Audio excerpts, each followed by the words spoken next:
Ride to greatness. We're not here to work out. We're here to outwork. I said that to Jenny the other day, and she was like, what are you talking about? Like, outwork. Just internalize all the Peloton instructor slogans. Oh, so David, great. just make sure you live, learn, love well. See you next time. Who got the truth? Is it you? Is it you? Is it you? Who got the truth now? Is it you? Is it you? Is it you? Sit me down, say it straight. Another story on the way. Who got the truth? Welcome to Season 10, Episode 2 of Acquired, the podcast about great technology companies and the stories and playbooks behind them. I'm Ben Gilbert, and I'm the co-founder and managing director of Seattle-based Pioneer Square Labs and our venture fund, PSL Ventures. And I'm David Rosenthal, and I am an angel investor based in San Francisco. And we are your hosts. Well, listeners, we have been waiting to do a Peloton episode for a long time, just searching for that right moment. You know, we didn't do it at the IPO, and then there was the big stock run up, and we thought about that, and we got a zillion listener requests, and of course, the pandemic hitting, and David and I both becoming customers, and these crazy commercials, and like somehow none of these ever felt like the right moment. So we figured, well, how about this wild company-changing news? We just scramble over 24 hours to prep and have done basically nothing in the last 24 hours except learn everything we possibly can about this company that we are so intimate with already. Well, I mean, anytime Barry Mccarthy gets involved, like we were texting, Ben texted me the news and I was like, that's it. We got to do it. Emergency pod. Acquired superhero Barry McCarthy literally riding again. Yes. Oh, just so excited. And, you know, there's this fun thing, too, of like, I've seen articles that are like John Foley stepping down as CEO. Well, technically, people are saying he's staying involved. He's staying very involved. And we'll definitely dive into sort of how this duo is going to conquer the road ahead together. Indeed. Well, first, we want to say we're recording this on February 9th. And that is important because yesterday, February 8th, was the day that the news broke about all of this Peloton stuff. Today, February 9th, was Barry McCarthy's first day in the CEO seat. And I think he frames this better than we ever could have. In his email to the company this morning, he wrote, "And now that the reset button has been pushed, the challenge ahead of us is this. Do we squander the opportunity in front of us, or do we engineer the great comeback story of the post-COVID era? I am here for the comeback story." We are here for the comeback story. Indeed. All right. Well, we spent the last 24 hours getting everything in order, all of our thoughts. I've done 167 workouts since January of 2020 when I got my Peloton bike to make sure we are as knowledgeable as possible. And first, we want to introduce you to our presenting sponsor, Vanta, the leader in automated security and compliance. Now, as you know from the Taylor Swift episode, we are huge fans of Vanta and their approach to the whole compliance process. They do SOC 2, HIPAA, GDPR, and more. And we've got CEO and co-founder Christina Cacioppo back with us today. So, Christina, last time we talked about a little bit the origin of SOC 2 and how it's administered. What's the checklist? One of the interesting things about SOC 2 is folks definitely refer to it as having a checklist, but there isn't really one. So if you go to the AICPA website and you look up the standard itself, it's really high level. It has things like, written in more complicated, compliance speak, but basically says, hey, do you have, systems in place to control how data is accessed in your company, right? And then that can be implemented any number of ways. So actually, in the early days of Vanta, when we talked to engineers who knew compliance, or actually when we talked to investors who are engineers, they basically told us, they're like, how do you automate that, right? Like that's too high level to be able to automate, which they're correct. One of the things we did with Vanta was just break down those high level statements into specific things that could be automated and a company could implement. This obviously helped us actually build software for a category that never had software before, but it also helps companies because we realized one of the reasons smaller companies didn't pursue these certifications earlier, even though they helped them grow, was they just didn't have the time, bandwidth, attention to figure out what those things meant. What are the most obvious no-brainer things that should be a part of that? So it's really, really high level. A SOC 2 or a compliance certification is trying to figure out if you are kind of running a reasonable organization that protects data. And so you can kind of break it down into 3 pillars. One is cloud infrastructure. Do you have your AWS, GCP, Heroku, whatever you're using? Is it set up reasonably? Right? And that can mean one of, hundreds of things, but just do you lock all your doors and windows? One is around laptops or like devices employees are using. Are those reasonable? Because they often have customer data on them or access, websites that have all of the customer data. And then the final one is employees themselves. So the accounts they use, their own practices, how they're trained and onboarded. Again, that gets broken down, but just 3 pillars: cloud infrastructure, devices, and employees. Our thanks to Vanta, the leader in automated security and compliance software. If you are looking to join Vanta's 2,000 plus customers to get compliance certified in weeks and instead of months, you can click the link in the show notes or go to vanta.com/acquired for a sweet 10% discount. Other things, you all know the drill by now. If you want to join the Slack, you should. Acquired.fm/Slack.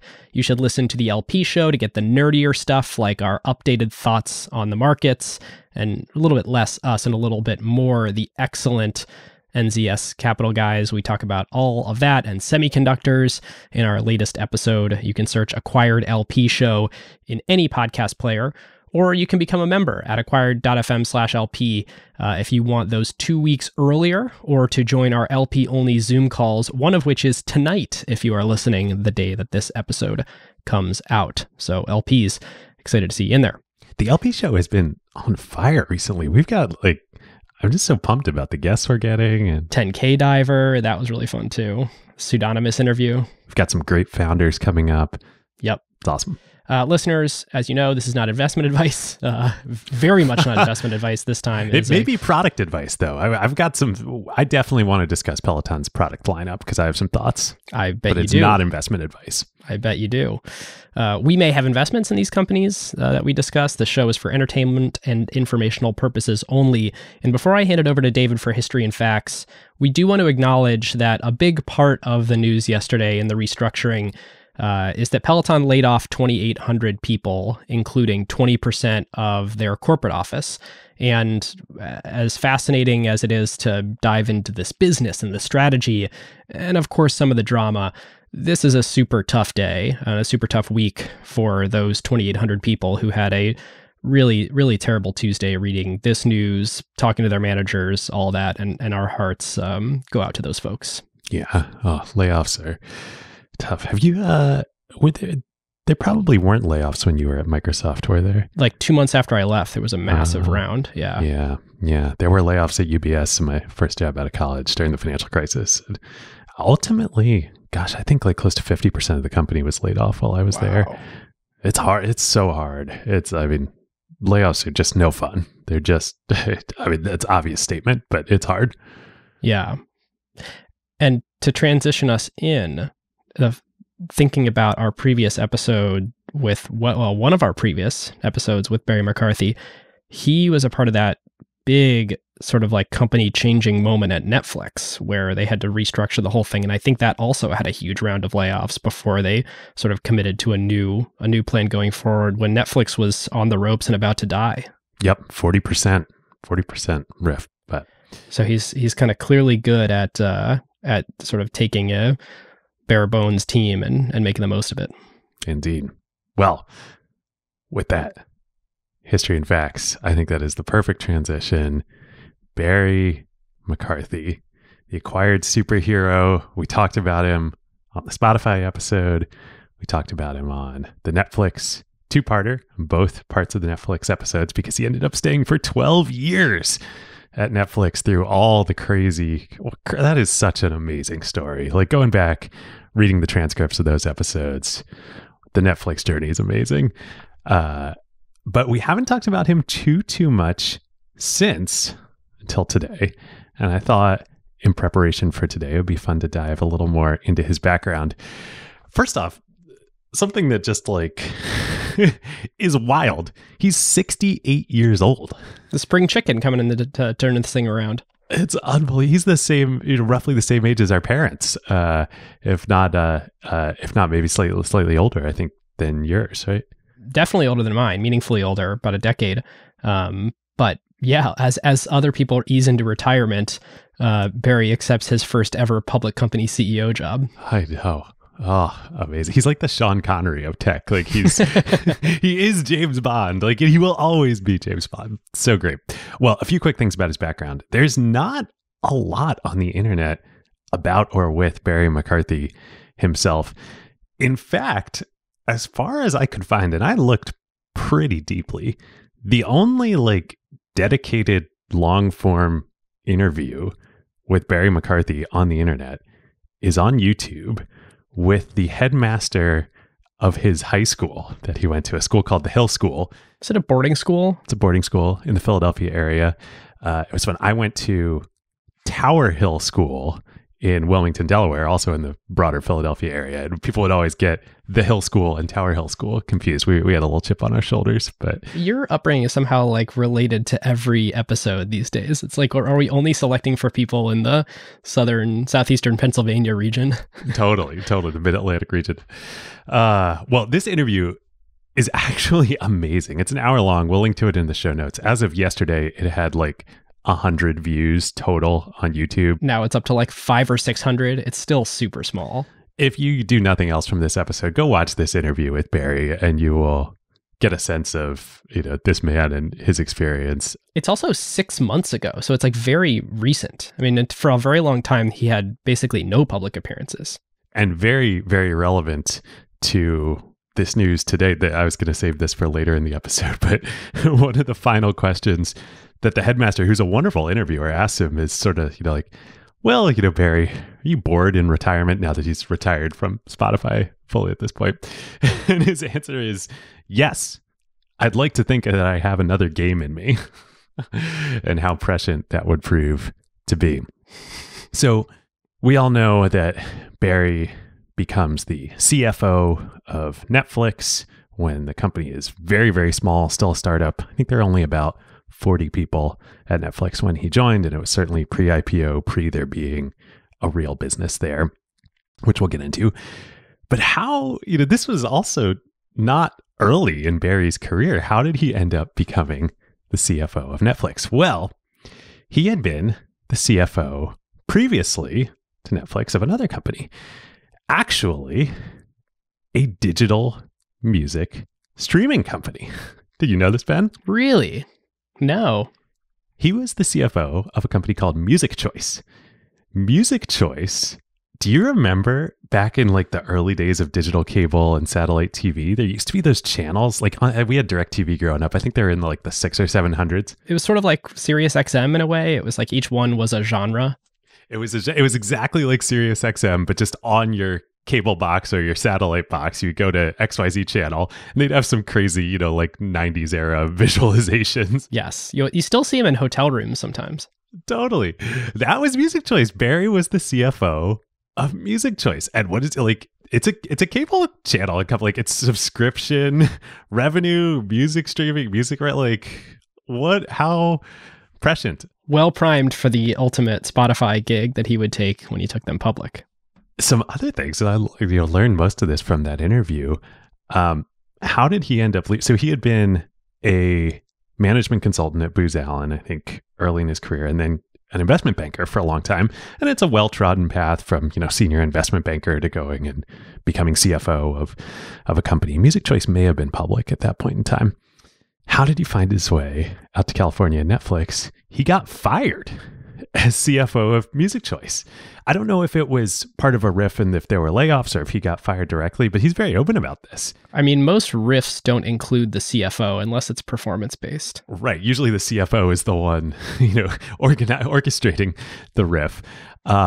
He got fired and he was 45 years old. He had already had this, sort of long career as an investment banker and then as a CFO, been fired at what an inspiration to go from that to having so many more chapters to come, even now to a new chapter at 68 years old. Like, Yeah.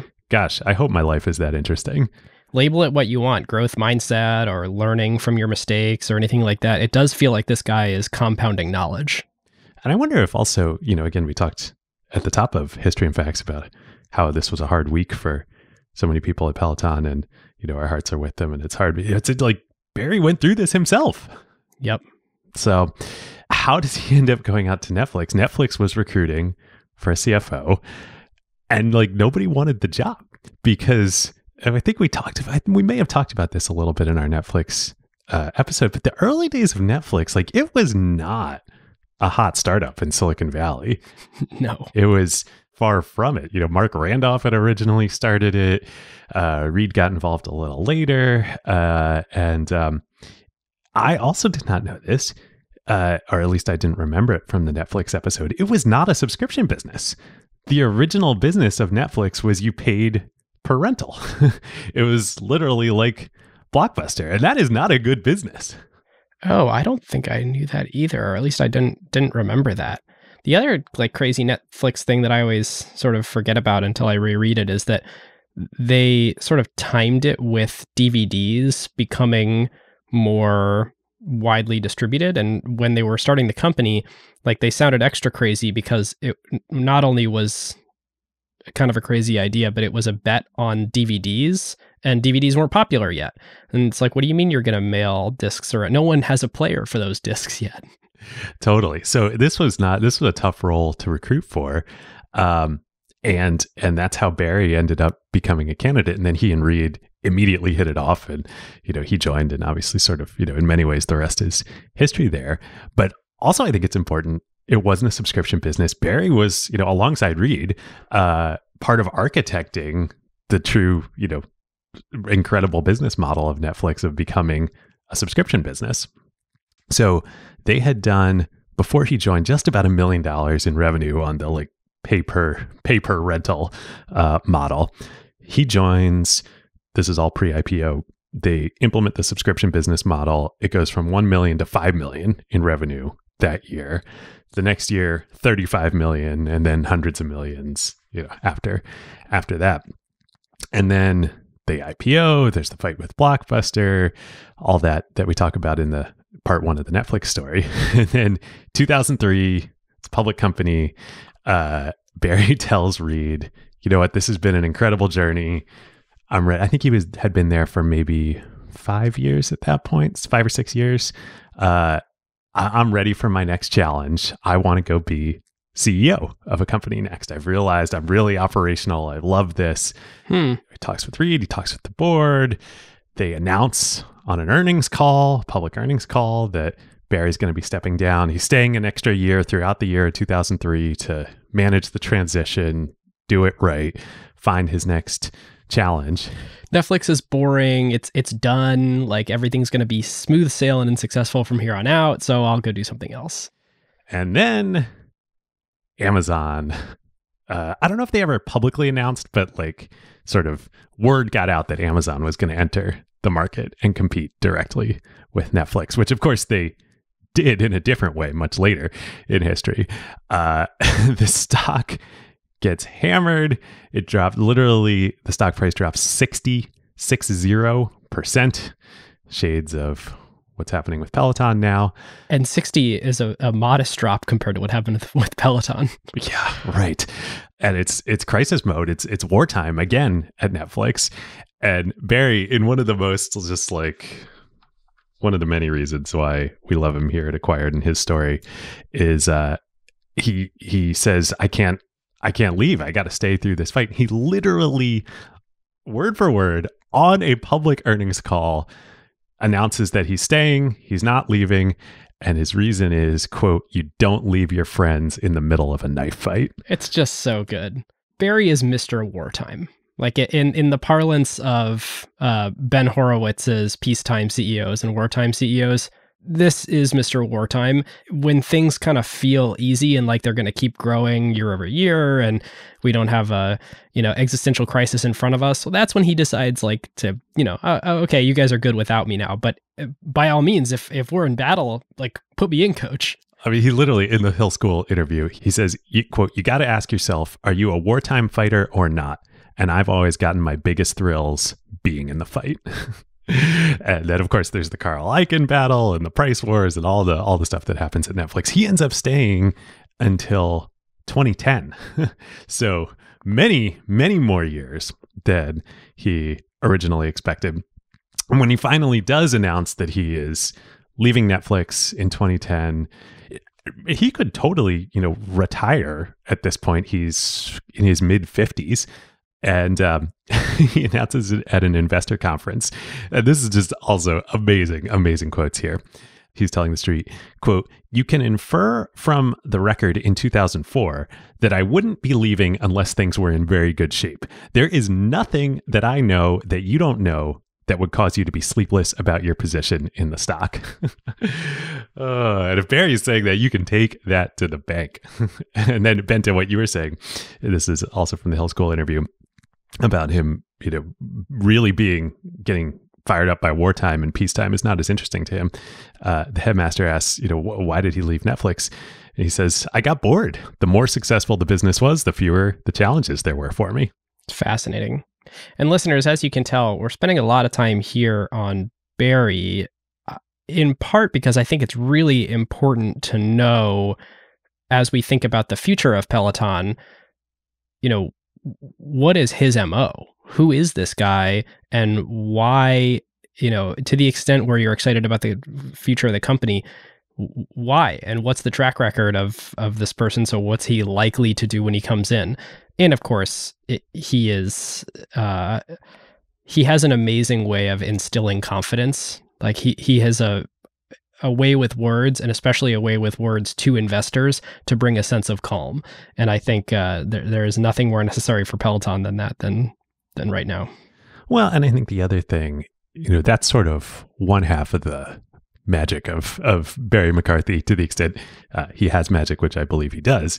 I think the other half is what he learns from this Netflix experience, and frankly, going all the way back to Music Choice before that, and then compounds, with Spotify that we'll get into in a sec, which is like, he is probably the number one world expert in managing subscription businesses. Like, he helps architect the OG internet subscription business of Netflix. And then, again, go back and listen to our episodes. So much of what he was doing during those wartime years was modeling out in incredible precise detail the economics of not only what Netflix's subscription business was, but Blockbuster's and what Amazon could do. And like, they had to make company decisions with the whole company on the line about how low they were going to cut prices and how long they were going to hold them low to fight Blockbuster and Amazon. And so they had to understand the financing ability of those two other companies, in addition to their own and their access to capital, for how they were going to win that war. Like, if there are other people in the world who have done this to the degree that he has, they are few and far between. He is in the dictionary under the definition of strategic finance. Yes, particularly subscription business strategic finance. So then, when he retires from Netflix, he goes and joins TCV, which of course has a storied history of investing in Netflix and helping them through all of their challenges as a financing partner. And we should say TCV stands for Technology Crossover Ventures, which, while it seems like everyone is doing this now, investing in both private and public companies, this was a unique enough strategy when they were formed that they named themselves after it. I mean, that says a lot about how long TCV has been doing that. So he joins them as a venture partner. And I don't know if he was thinking that he was just going to sort of be on boards and be an advisor for the rest of his career. But in 2014, he joins the Spotify board, and he's sort of so taken by both the Spotify business and Daniel Ek and the opportunity ahead. And they need someone like him to really come and transform that business. We should revisit Spotify at some point, because when we covered their direct listing, which he architected, Barry didn't invent, but modernized the direct listing and everything that's happening now. Yes, taking a page out of the Ben and Jerry's playbook. Indeed. So he goes and joins Spotify as CFO, and not just CFO, but also eventually he would add head of their free business, the advertising supported business at Spotify. So not just the subscription business of Spotify. Oh, I didn't realize he's like an operational leader of the ad supported business. So originally he moved to Stockholm and was CFO of the business in Stockholm, and then moved to New York to set up and really drive the free portion of the Spotify business, which is what Taylor was so upset about. And that now that they've built out when he took that over, they built that into a real business and working with artists and making that actually work for the company and for all the stakeholders. So he had this incredible chapter there, the DPO, everything. And then in January of 2020, he retires, presumably fully at this point in time because he's 66 years old, and rejoins the board of Spotify and spends, thinking he's going to go spend the next few years joining boards again. He joins the Instacart board and reestablishes his relationship with TCV. Didn't he also join the board of Pandora, if I'm remembering right? Speaking of music subscriptions? That was back before Spotify. Oh, okay. Got it. But just to add yet another piece of credibility on music-related subscription businesses. Totally. So now let's switch over to the Peloton track of the story here. Peloton, as many folks probably know, was founded in 2012 by John Foley, and this is where, the connections just go so deep here. David, I think it's inappropriate to start the Peloton story in 2012. I just have to say, I know you're usually the one who goes back. This story starts in 2006 with SoulCycle. And I think, without going into the whole SoulCycle story, by the way, there are 2 awesome episodes of How I Built This. One on SoulCycle with the founders there, and then another one actually interviewing John Foley on Peloton, which is great. And we don't think about the narrative of Peloton that much this way right now. But if you think back to when you first heard about Peloton, it was SoulCycle, but on a screen in your living room. And SoulCycle was this massive dominant brand if you were touchy-feely, and then there was Flywheel, which if you were more numbers-driven, Flywheel was more your shtick. So I guess it was more of a Flywheel than a SoulCycle, but it had the prestige brand of a SoulCycle. And I actually don't know the history on this. You may know, but there's very intertwined history with SoulCycle and Flywheel, right? There is. We will get to that in What Would Have Happened Otherwise. Okay. We'll save it for later. It is totally inappropriate to think about Peloton in a vacuum. The moment in 2012, and I think even 2011 when there was ideation happening, was totally, I'm John Foley, I live in New York, SoulCycle is totally taking off, and this, not yet connected fitness, but sort of boutique fitness, high-end group boutique fitness is taking the world by storm. And of course, there's John, who's not really the most numbers-oriented, schedule-oriented, disciplined person, more of a visionary product leader type person. And he's thinking, I can't commit to 5 days from now making sure that I schedule that spot in SoulCycle. What if I could decide last minute and there was an infinitely scalable version of SoulCycle where the room wasn't bound by 4 walls? Totally. Well, we'll get into who John is in a sec, but I was going to do this second, but you're absolutely right to start with SoulCycle and boutique fitness and Flywheel and Barry's Bootcamp and all the other similar businesses out there. Yeah, so John and his wife Jill lived in New York, which is the epicenter of all of this. And there's so many great instructors at these places that have cult followings. People fly from all over the world to come to New York. That's where you want to be if you are in this, an instructor, an up and coming instructor in this, burgeoning sort of new category. And this is what's just brilliant. It's so, like you said, it's so hard to get spots in those classes. The instant they become available, you even had to do this in Seattle, I remember, but in New York, it's impossible. It was a meme to buy the shirts, and the shirts said noon on Monday, because noon on Monday is when you had to stop whatever you're doing and scramble to reserve the spots. So it's hard to get spots with the best instructors in these classes. John and Jill, his wife, they were super into this. They had 2 little kids. Like I've got 1 little kid. Like I can't imagine, like it would be, obviously we live in a different era now, but even if we didn't, like there'd be no way I could do this. Like there were a lot of people out there that were just wanted this product and couldn't get access to it. So the Peloton idea, like it was revolutionary on a whole bunch of dimensions. One was democratizing location. Like you didn't have to be in New York to get the best stuff. 2 was, like you said, elastically scaling access to the best instructors, not the average instructors or the low quality instructors, like literally only the best, and infinite class size. And so if you think those 2 vectors alone, infinite class size and geography agnostic, that's massively TAM expanding. Theoretically, the TAM for connected fitness should be way bigger than boutique fitness. But then there's even a third layer of icing on the cake, which is time shifting.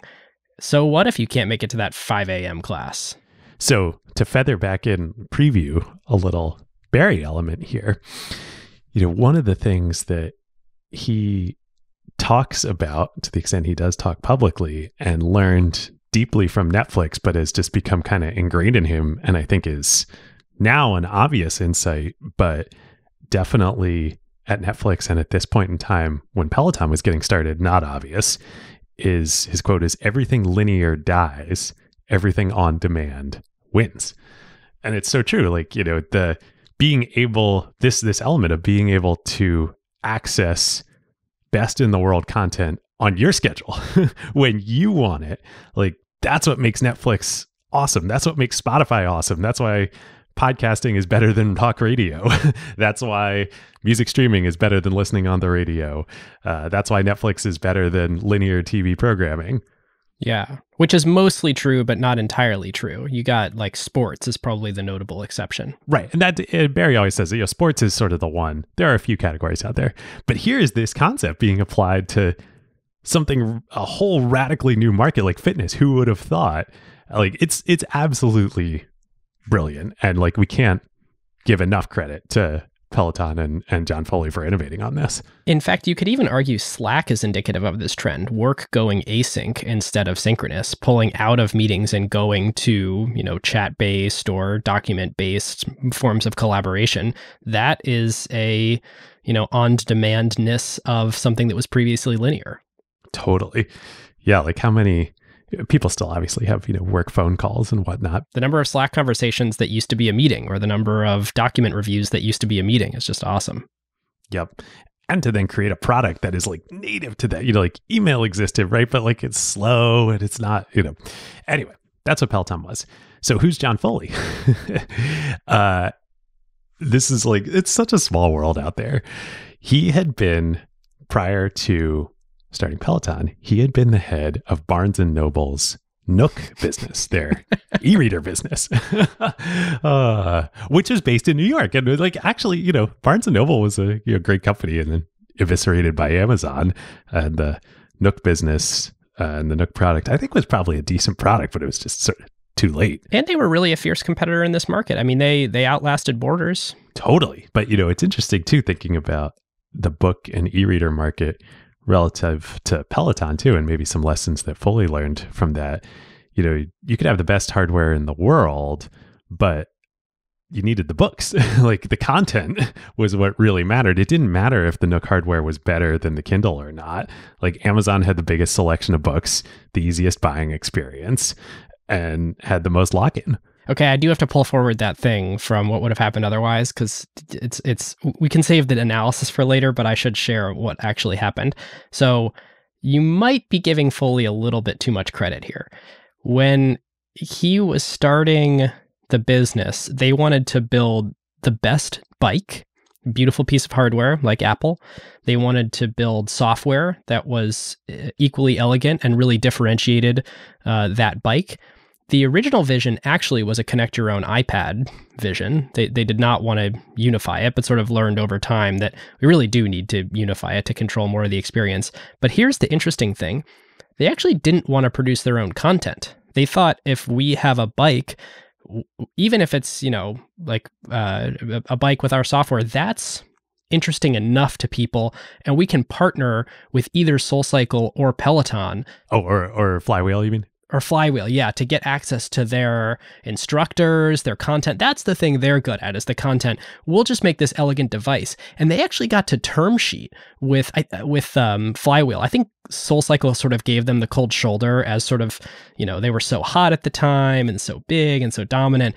But Flywheel, they actually got to terms on what would it look like to make this thing not only content partner, but I think also like a go-to-market partner. Like this was going to be the distribution strategy, but Flywheel ended up pulling out and walking away from the deal. So Peloton were sort of forced to do their own content and pivot to a really vertically integrated strategy. Oh my gosh. Talk about history turning on a knife point.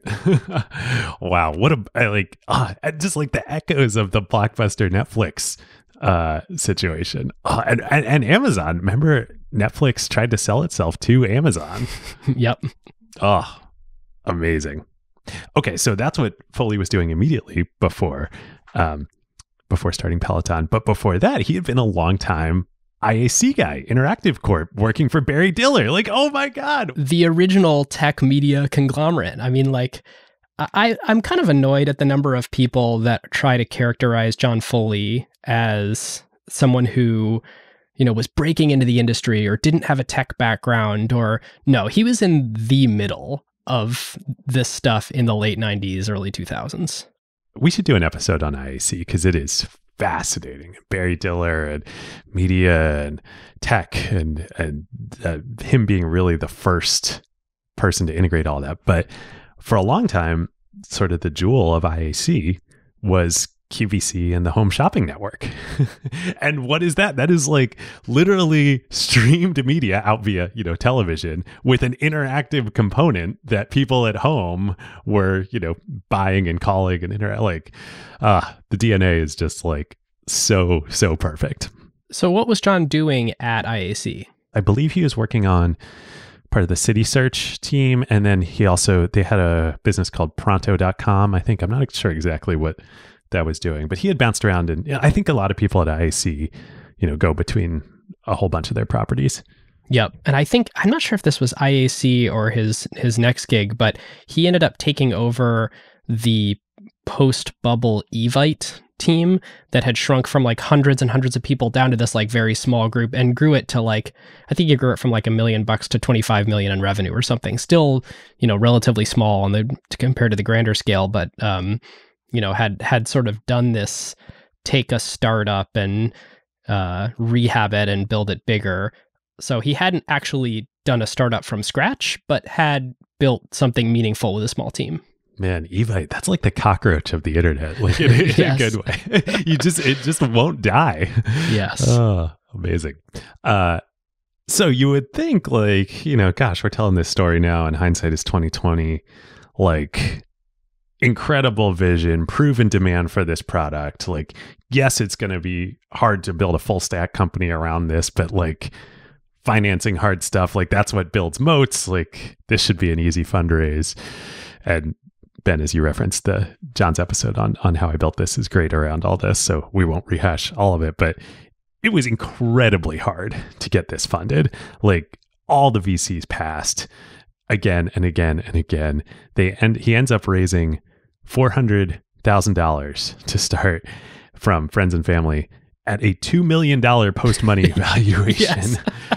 Oh my gosh. And of course, folks probably all know now, I think it's later in my notes, maybe what the current market cap of Peloton is, but at its peak, it was a $45 billion public company. IPO'd at $8 billion, went all the way up to, I think, $49 billion. And then today is floating a little above the IPO price between $9 and $10 billion. Wow. I mean, from a $2 million post-money valuation for that first round, I mean, that's 20% of the company he sold for $400,000. Yep. Whew. All from individuals, $25K and $50K checks. And then did a $3.5 million round, I believe also all from individuals after that.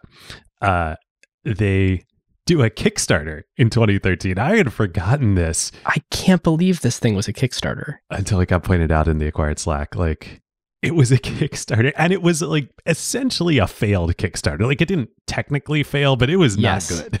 So here's the thing. I just pulled it up. We'll link to the Kickstarter page in the show notes, which, by the way, has basically the bike exactly as it is today on there from 8 years ago. Aside from what, like the weights holders, and they tweaked the water bottle location. It's the same bike. Yeah. So they raised $307,332 in the Kickstarter. Their goal was $250,000. And John says on the How I Built This episode that half the people who backed the Kickstarter were already investors. So it's a very interesting thing here where we all know Peloton is a killer product. I mean, you and I rave about it. They have these ludicrous NPS scores. And yet, when they laid out the vision and they showed a very well-produced video with a very, you get a sense of what the experience is like from this video, it was not enough to communicate to people that this thing is going to be awesome. And so I think it's worth pointing out that until you actually tried it, you didn't know it was going to be good, which makes it a pretty hard thing to sell. Totally. We're going to get into this more in a sec, but yeah, this is not, at least in the early days, things may be different now, although maybe not. We'll discuss. This product is not something you can really just sell over the internet. Like you said, you either got to try it or you got to have a bunch of friends who are using it and be like, this is awesome. Right. There needs to be sufficient social pressure or your own experience. Well, let's go right in. So like, how do they start and end up selling it? They make especially at that point in time, completely orthogonal decision to how, tech companies and startups were supposed to sell. They go to the Short Hills Mall in New Jersey and they rent a store in the mall and set up a mall store, and they start selling these by hand in the mall. It's a beautifully contrarian bet to say our strategy is to go to malls, which, by the way, they continued to do, like hundreds and hundreds of in-mall stores as malls across America are declining. But they did have the realization, I don't know if it was super explicit as a strategy, but the realization that, hey, until you try this thing, like you actually don't understand how awesome it is. Like you can hear it described to you, but it's not compelling enough to buy, especially at this high $2,000 a bike plus a subscription fee price point. And so the mall was sort of necessary. And they have these anecdotes about how people actually weren't in the market to go buy gym equipment, but they're walking by, they try it, they have someone size the bike for you, you throw on the headphones. Their goal, their sort of KPI is get you in the experience as soon as possible after stepping in the store. And this is, by the way, how I bought mine. It is like you wander in and... You bought it in the mall? I did, yeah. I had intent beforehand, but it is this experience where they're like, do you want to try it? And they make it easy and fun to try. And then once you're in and you've like got headphones on, and typically people are together, so you look at your partner or whoever, and then you're like, whoa. And like it takes all of 3 to 5 minutes before you're like, oh, I see why this could be cool. And they needed the mall store as the way to sort of do this. I'm just remembering my own experience before I bought the Peloton, which I didn't get until this summer. So it was not like a pandemic purchase per se. But I had been hearing from you and plenty of my friends like how much they love it for years. And that wasn't even enough to put me over the edge. I got a digital subscription. So I had a crappy old bike in my garage that I was using it with. And I was like, oh, this is pretty good. And then we went on vacation. We went on a baby moon before our daughter was born, and the hotel had Pelotons there. And I was like, well, I'll see what the actual bike is like. And I was like, oh, this is awesome. And my $200 Amazon bike in the garage, it's night and day compared to this. It really is a great bike. It's the sort of magnetic resistance. It's the belt instead of the chain. I mean, everything about it is a nice piece of hardware. It really is. But yeah, you gotta try it. Which it's interesting you're describing how you got hooked into it. That's like, sure, you want to sell bikes to hotels because it's nice to sell bikes, but I think a big part of we need to be in hotels strategy is just more and more ways for people to experience it and want to buy one. But yeah, okay. So you mentioned price, $2,000 bike. So at the Kickstarter, I think they priced it like $1,500 on the Kickstarter. Yep. I think as early. But then when they first tried to start selling these things, they priced it at $1,200, and it wasn't selling. This is like fascinating. This is a fascinating little detail. And then they talked to some people about this. So you're getting customer feedback, and what they realized was that for $1,200, like they're thinking like, hey, the strategy is just sell the hardware, at cost or at a loss. It's like the video game console strategy. Like get the video game consoles in there, and then we've got this awesome subscription business that we're going to layer on top of it, and that's where we're going to make our money. People thought it was, the hardware couldn't be that great if it was $1,200, and they realized that if they raised the price up to $2,245, that then in people's minds, this becomes this like jewel premium, expensive, aspirational luxury product. Like I'm treating myself to this splurge because it's so awesome and I'm gonna like love it. And at the $1,200 price point, it was hurting that. It was preventing that from happening. That's absolutely fascinating. So they didn't change a thing about the bike. They just raised the price by $1,000. In the Buffett parlance of price is what you pay, value is what you get, they're using price to signal value. And that's supposedly another one of the big things that really helped sales take off. Well, yeah. So that I'm going to pull forward a playbook theme here. So the second order thing that I don't think they realized by jacking up the price is that now they're picking their customers, and they're picking affluent customers. And in particular, they're picking customers who have extremely low price sensitivity. And what happens when you pick people with extremely low price sensitivity and you select for only people who are willing to throw $2,300 post-tax at an exercise bike, they're pretty unlikely to churn, even if your fitness subscription is pretty expensive. And so even to this day, their annual churn, if you sort of take their monthly churn and annualize it, is something like 9%. This is an unbelievably sticky business. When you look at most consumer businesses, they're like 50% annual churn. Yep. As of last summer, so they're on a June 30 fiscal year end. So when they reported their last full year fiscal end, I believe churn was like 0.6, monthly churn was like 0.6%, worked out to about 7% annual churn. Wow. Which like those are Netflix numbers there. I'm not sure. Yeah, I think it's meaningfully better than Netflix. I should look at what Netflix's churn is, but I think that is the best I've ever seen.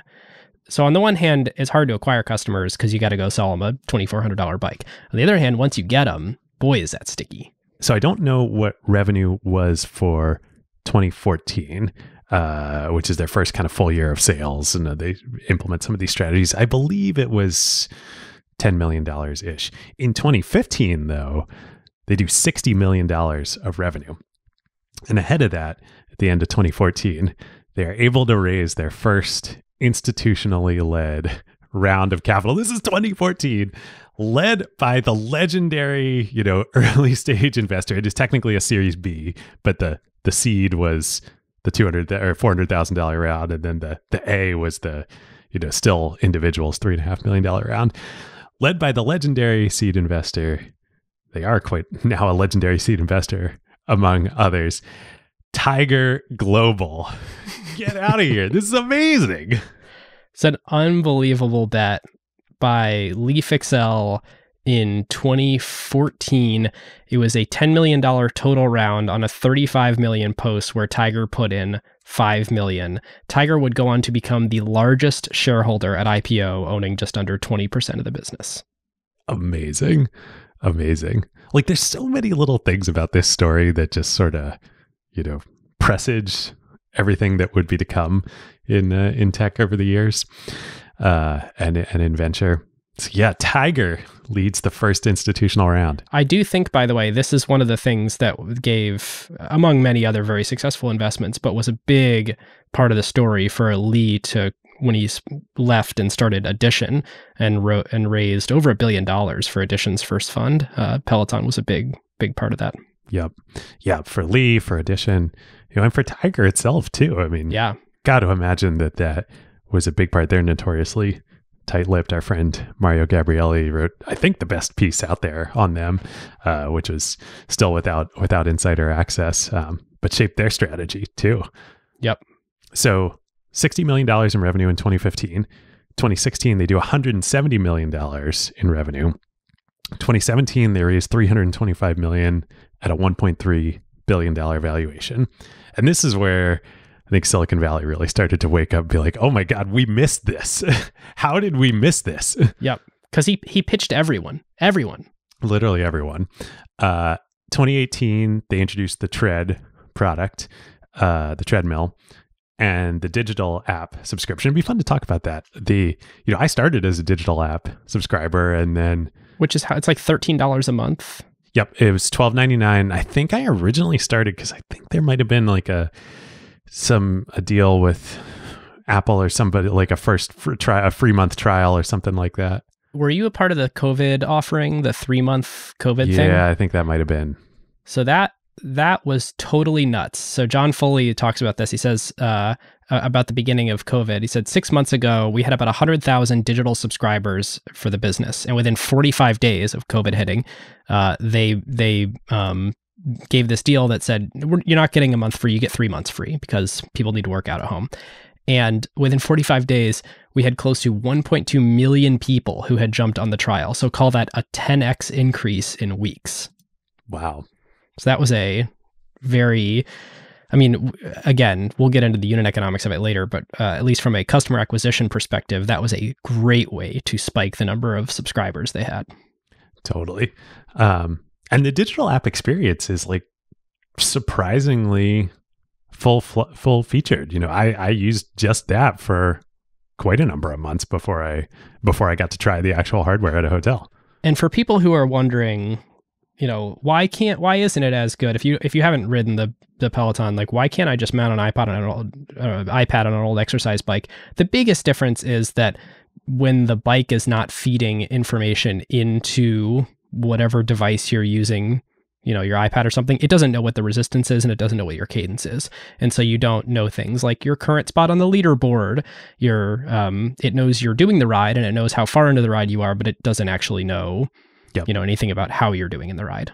Leaderboard. And then I think also there's just like, it is a really good bike. You can hack together, you can do a hack of Peloton and get some of the integrations with third-party sensors. But I think to get like a similar quality bike, you're going to be spending roughly the same amount anyway. And so like, why wouldn't you just like, that's what I kind of decided is like, well, I'll just get the whole ecosystem. Why wouldn't you get one anyway? Because the Connected Fitness digital only subscription is $13 a month. And right. Once you have a bike, it becomes $40 a month. You're paying $40 a month. Okay. So I know you've got some fun stuff on this.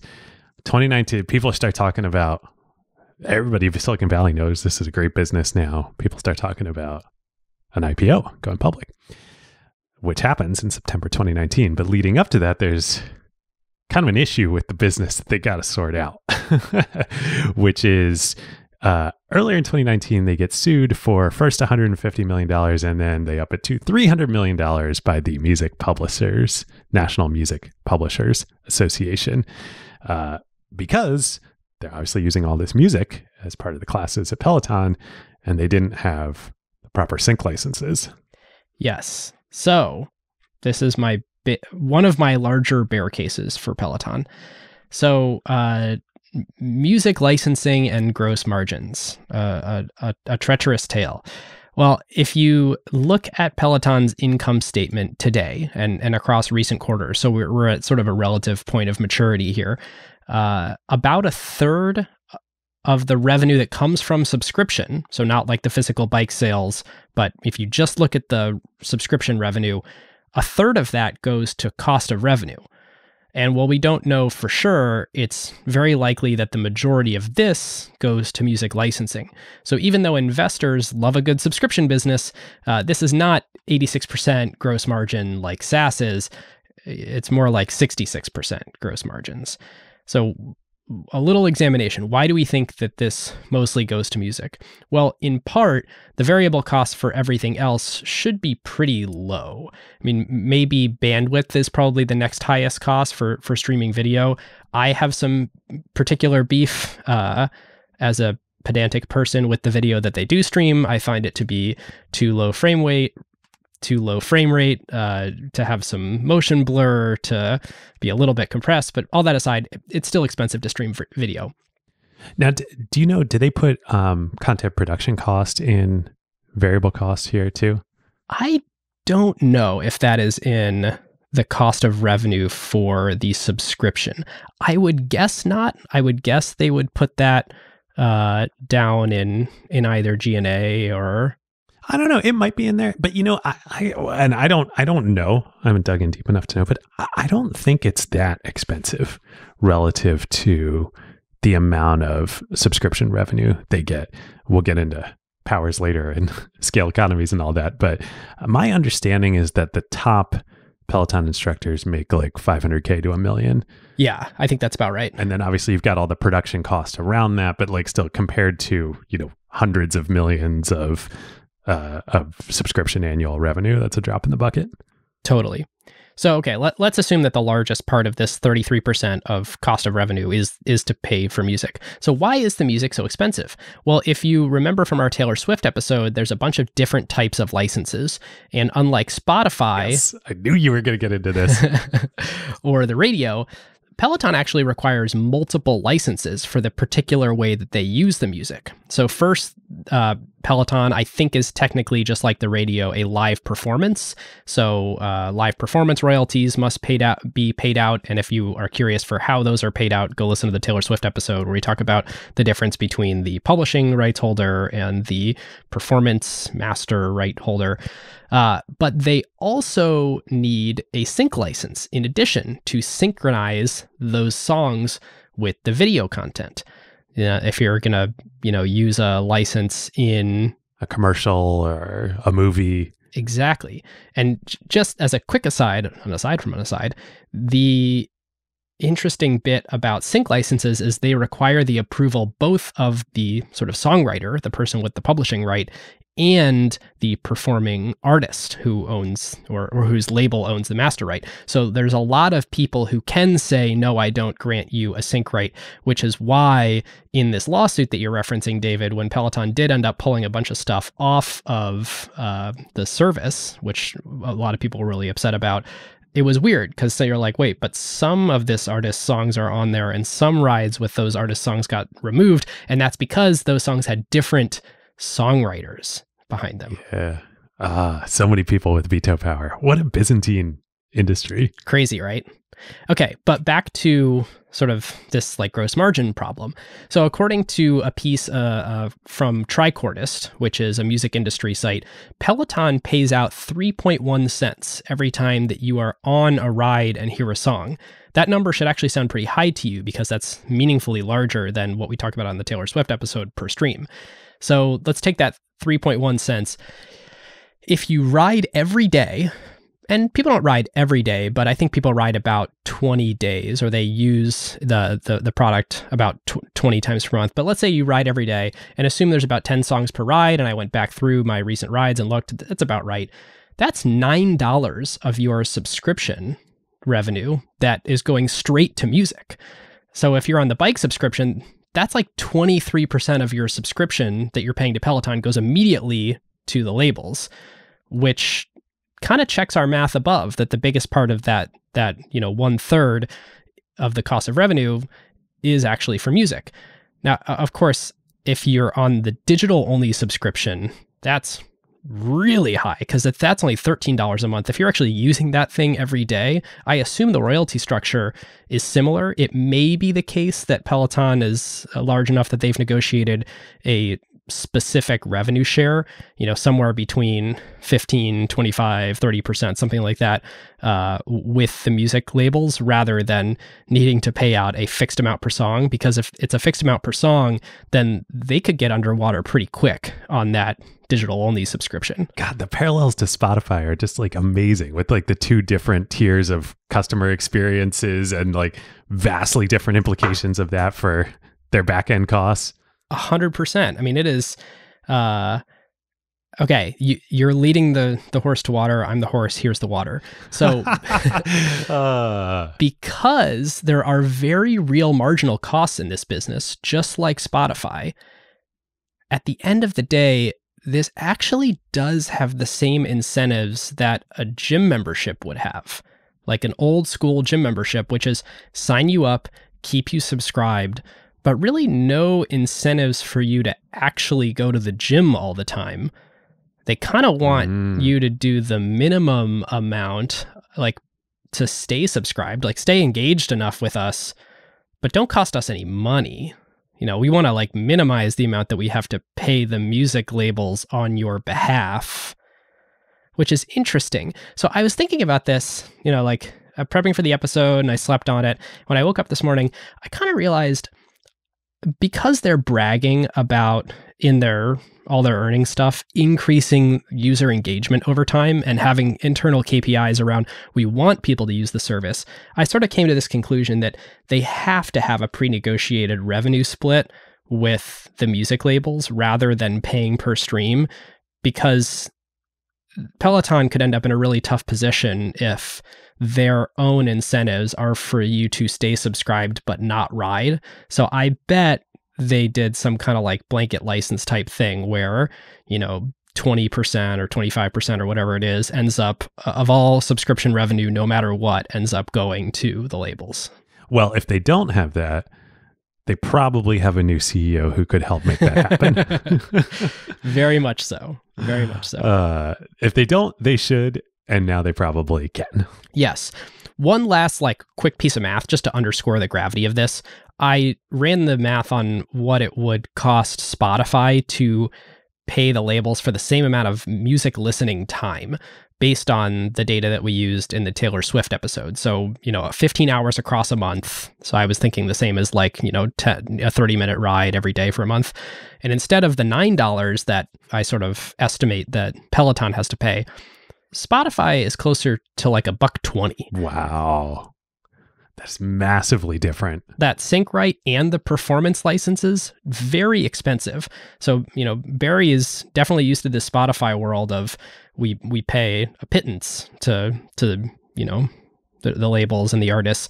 And in this world, because of the license structure, it's a meaningful part of COGS. One way to look at it is it's a meaningful part of COGS and sort of in the bear lens. Another way to look at it is like, artists should really embrace Peloton. Yes, very much so. Which you got to wonder, is that part of what's driving like the Taylor Ride series and the Beyonce Ride series? And the Peloton is notoriously very collaborative with the most popular artists. So, September 2019, they've settled this lawsuit. They figured things out, at least with the sync licenses. They go public. The IPO happens. S1 hits. Fiscal year 2019. So fiscal year ends June 30th, as I've said. So for the 12 months leading up to June 30, 2019, they did revenue of $915 million. For a 5-year-old company, that is, or a 5-year product that's been in market for 5 years, that is impressive. That is up over 100% from $435 million the year before.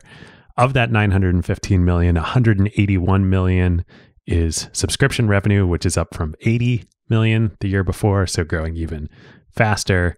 We already talked about the margins on the subscription revenue. Interestingly, the hardware revenue, connected fitness products is the segment they call it, also about a 40% gross margin. So this is the benefit of raising the price $1,000. Right. They actually make pretty good margins on selling the bike itself. So I couldn't find this, mostly because I was scrambling for just the last day to put together everything we did learn. If you have data on this, please come and share it with us, acquired.fm/Slack, and we would love to talk about this. I remember around the time of their IPO seeing some analysis that said that they basically were break even on the bike if you add in customer acquisition costs.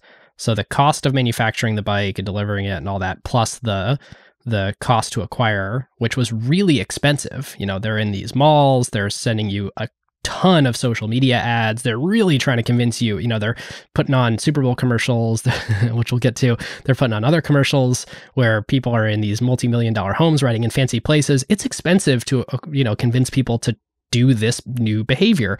And I think the plan at the time is like, okay, don't lose money acquiring a customer when we sell them a bike. And as long as we're kind of break even on that, then we can make a lot of money on the subscriptions.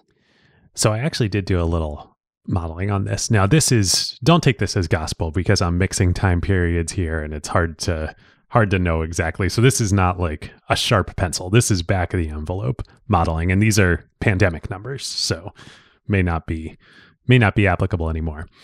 But in the most recent full fiscal year, which ended June 30, 2021, they spent $730 million on sales and marketing. And they added about 1.4 million gross ads on subscribers.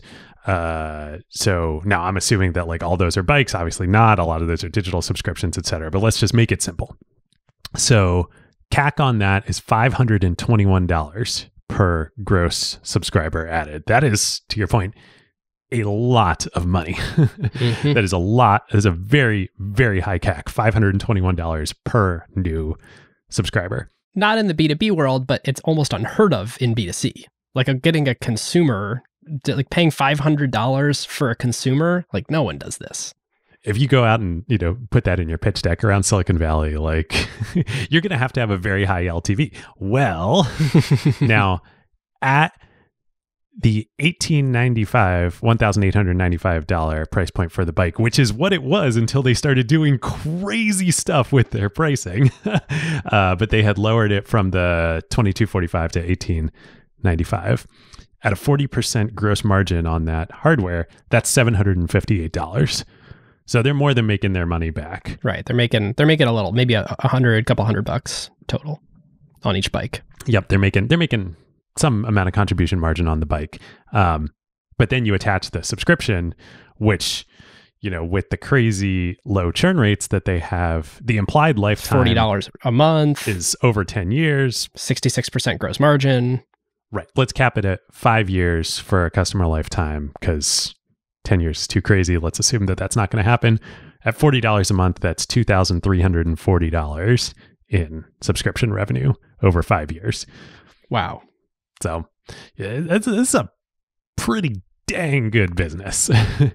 Interestingly, at the IPO, happens right after the whole WeWork debacle, which we covered on this show with Dan Primack, also a big Peloton fan. At the time, that was fun. The IPO is not a good one. Prices around $8 billion, but then trades down 11% on opening to a $7.2 billion market cap. So we're talking like 7x trailing 12 months revenue, but like this company's growing over 100% a year. So, you know, 3x forward revenue with pretty good unit economics that we just discussed. Like, interesting. Yeah, and this is in an era too where you don't have a lot of busted IPOs. So this is, you know, before COVID, but it was still pretty go-go times for these tech businesses. A little disconcerting that traded down from their IPO price. Indeed. And then they don't really help things shortly after the IPO when the holiday season 2019 rolls around. Wait. Before we get to the Peloton ad, can I clarify something can you give me the numbers again on the cost to acquire a customer and their LTV, just because I want to hold that in my head as we continue through here. Okay, so rough numbers, $520 to acquire a customer. And let's say they are break even to slightly profitable on that with the hardware. And then $2,340 of lifetime revenue, assuming a 5-year Okay, so customer lifetime. 2,300 of LTV. And is that contribution or is that? That's revenue. So then 2/3 of that per your analysis is contribution.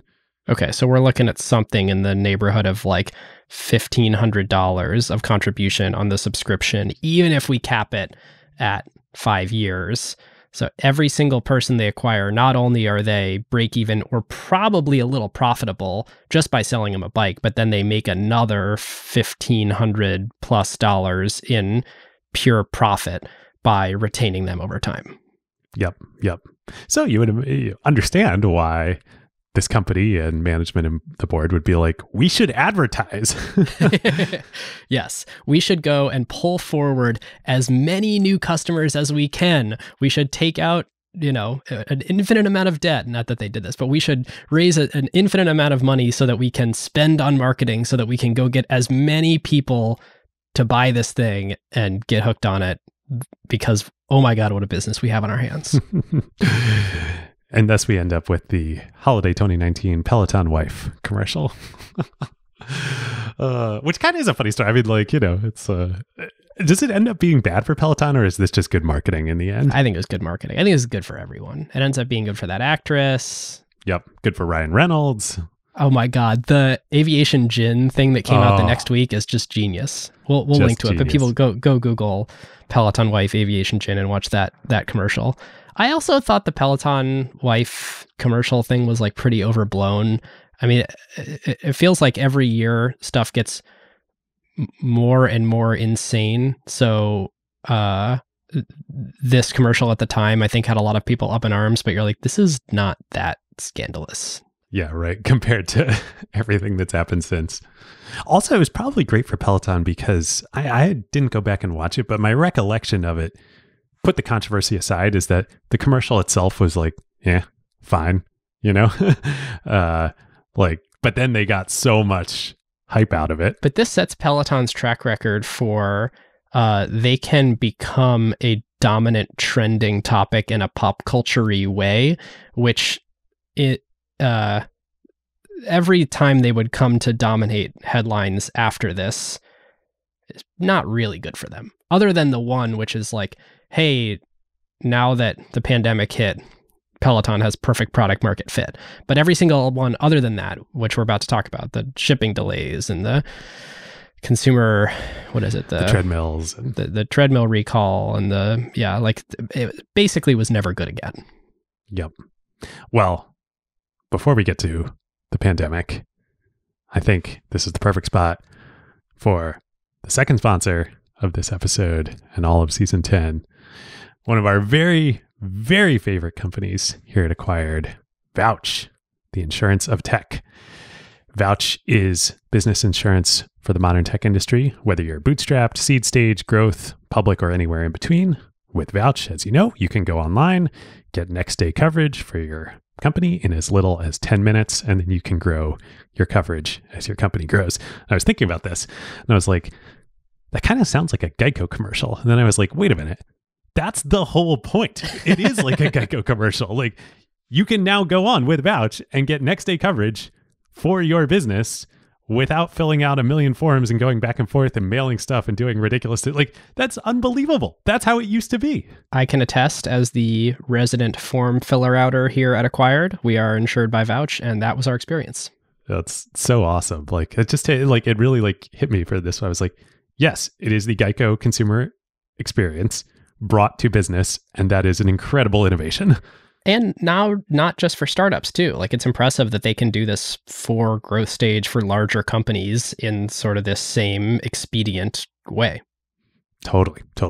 So, as many of you probably heard on the Taylor Swift episode at the beginning of the season, rather than just telling you the same story every episode with this for Vouch, which is basically, if you have a company, you need insurance, and you would be insane not to pick Vouch. Yes. We're going to say that, and it's true, and we use it and believe it. They also had the awesome idea that we should use this time to do some little 101s over the season to deeper dive into like what is insurance and how it works. So today, in the great idea that they had, we are going to address the elephant in the room question, which is, why do you actually need business insurance for a startup? Like, you're already doing this thing that's really risky. Why would you even get insurance? And the reason, that they said, and that I totally agree with this, is that insurance lets you atomize different risks and separate out the good risks, like the product risk, the market risk, the technology risk, all the stuff that you and your investors are betting on in your investment thesis with this company. Right. The real risk that the investors and you founders with your time, that you're essentially underwriting. We are willing to take these risks that we can't find product market fit, or that you're doing the underwriting on that. With insurance, you can take other risks, you can atomize them, and you can have somebody else do the underwriting on those. And that's what Vouch does. So stuff that's completely unrelated to what you're trying to do with the business, data breaches, accidents, wrongful termination claims. That's what insurance is atomizing these different risks. And then you pay Vouch the premium every month, or whatever insurance company. In return, they assume the risks.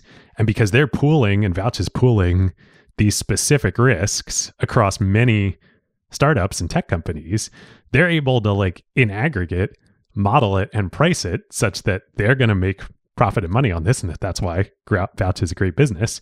But it also is a total no-brainer for you to offload these risks. Right. Another way to think about it is, if the risks are part of your core competency as a business, take them. If they're not, and they don't make your beer taste better, outsource that risk to Vouch. And the cool thing about Vouch, because they only work with tech companies and startups, they can actually price this risk right in a way that legacy insurers, this is why it was so hard before. You had to do all these forms, jump through all these hoops as a startup or a tech business, because legacy business insurers have no idea how to price your risk. So this is awesome. Now, obviously, you shouldn't leave everything to insurance. It's a last line of defense after, like, important stuff like having sound HR policies, cybersecurity, and using Vanta, et cetera, compliance. But the last thing you want is for a completely unrelated risk to tank your business, or even worse than that, just suck away your time as a management team. And Vouch takes care of all of that. They're awesome. You can learn more at vouch.us/acquired. And all acquired listeners, if you use that link or the link in the show notes, which is the same, you can get 5% off all of your coverages. Thank you, Vouch. Thank you, Vouch. Indeed. All right. So, David, tell everyone why I was the most fortunate person in the world to, in January 2020, have just so happened to have bought a Peloton at that moment in history. I didn't realize you bought it before the pandemic. I bought that and my car in January of 2020, totally randomly and by happenstance, which both ended up being unbelievable assets to have. I actually bought a Olympic weight set off Craigslist right at the same time. So not as high value as you, but like stuff that like immediately became unavailable. Gold. I think I paid like $180 maybe for like a full Olympic weight set. It was awesome. Which now is like $1,000. Yeah. So great. So the pandemic hits, like you said, if Peloton had very good product market fit with a certain narrow customer segment before the pandemic, was a great business. The pandemic made it have instant product market fit with many, many more segments. They add roughly 1 million subscribers in the next year. Revenue in the fiscal year ended June 30th, 2020 is $1.8 billion. In the fiscal year ended June 30th, 2021 is $4 billion. The stock trades up, as we've talked about, to a peak of over $150 per share at a $49, I believe, billion market cap. People think this is going to the moon, and like rightly so. I mean, it's an amazing product. If fitness has now become fully digital, they are the leader in the category. So much to love here. There's a zillion copycats, not just in the Nordic Track and Target making black and red bikes and making up Peloton-like sounding names for them. And there's like Echelon out there. Oh, it's crazy. But also pioneering this category of connected fitness, which says, sure, Peloton's going to do a tread and a bike, but they're not going to do a mirror and a band-based weights set and and a yoga thing. Like there's all these brands that are saying like, Peloton does a little bit of that, but that's not their core competency, and they're never going to take it seriously. So there really is this super real category of connected fitness that Peloton totally pioneered. I'm curious your thoughts. Connected fitness, both within the Peloton suite of products and competitors, is it a broad thing, or is this something that just works really, really well for spin classes? Great question. I've done a bunch of the Peloton strength stuff. I think that works well, and I think that the Peloton strength classes definitely appeal to a crowd who is not going to buy an Olympic weight set in their garage or is not going to go to a gym. I know people with the mirror who are very happy with that. I think it's pretty broad. I think the bike is the first and best instantiation of it. Interestingly, Foley, and I think he's right on this, I think this isn't one of his sort of like grandiose statements that ends up not being true, thinks that the tread market is like 3x what the bike market is, because running is a much more, like treadmills are a bigger thing, I think, than stationary bikes. Well, they also sell the treadmill for a lot more money. That's true too. It's interesting, right? Like the running market, it's different though. Like I'm sort of halfway in between on this. I agree with you. I both have an Olympic weight set in my garage, but I use the Peloton strength stuff more often, especially as I like get a little older and the idea of, squatting and bench pressing is less appealing to me. I think the strength stuff is pretty good, but I can't imagine buying a treadmill or using a connected fitness for running. It's so true. We're lucky we live on the West Coast. We can run outside year round. There's plenty of places where that's not possible. Yeah. I mean, it says a lot that like ultimately all connected fitness is a digital facsimile of a real world experience. And there was a very, very popular real world experience of spin classes. And it's interesting that behavior never really existed in the real world for running. I mean, there's like Barry's boot camp, but that is not a sweeping, well, part of it is, like a third of it is, or half of it is, but there's not like a sweeping international movement the way that there was with spin, where it's running to an instructor. Yep.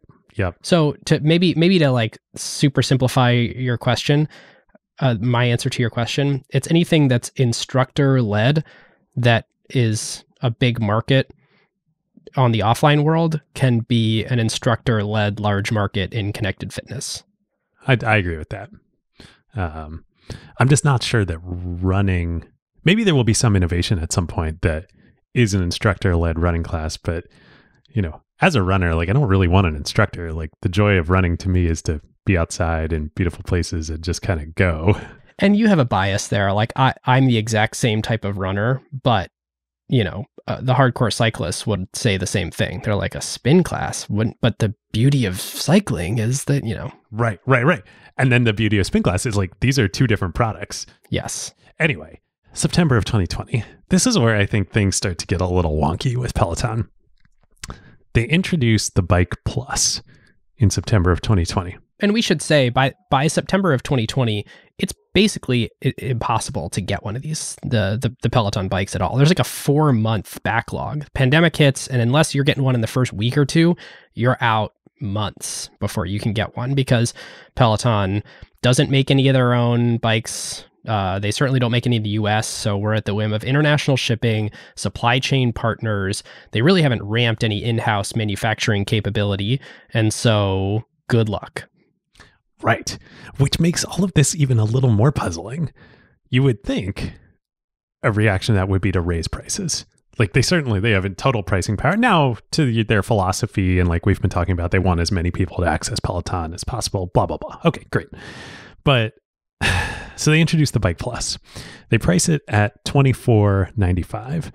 The original bike, remember, had been $22.45. And David, you bought a Bike Plus, so you know the differences of this product firsthand. So they lower the price of the original bike to $18.95. Like, why would you lower the price of this right now? Like, there's insane demand for it. And why would you introduce the Bike Plus at only $24.95 when you're selling treadmills for $3,000-$4,000 plus? Clearly, there's like appetite for your core segment to buy expensive products here, and they're not that price sensitive. So the Bike Plus, after when I decided to buy a Peloton, I don't know if my experience is universal, but I was like, you know what? I'm really going to invest in this. This is awesome. I want the best. I'm going to buy a Bike Plus. And I didn't even really think about pricing or how much it was relative to the bike. It arrived, and I got to say, like, this is only my experience. It was a super crappy product. The Bike Plus? Yeah, I thought it was actually a worse product than the bike and cost more. And many of the like key features were irrelevant, like the auto follow feature, like it'll auto change the resistance to the instructor. Well, I never actually want my resistance exactly what the instructor has. So that was actually like a negative for me, you know?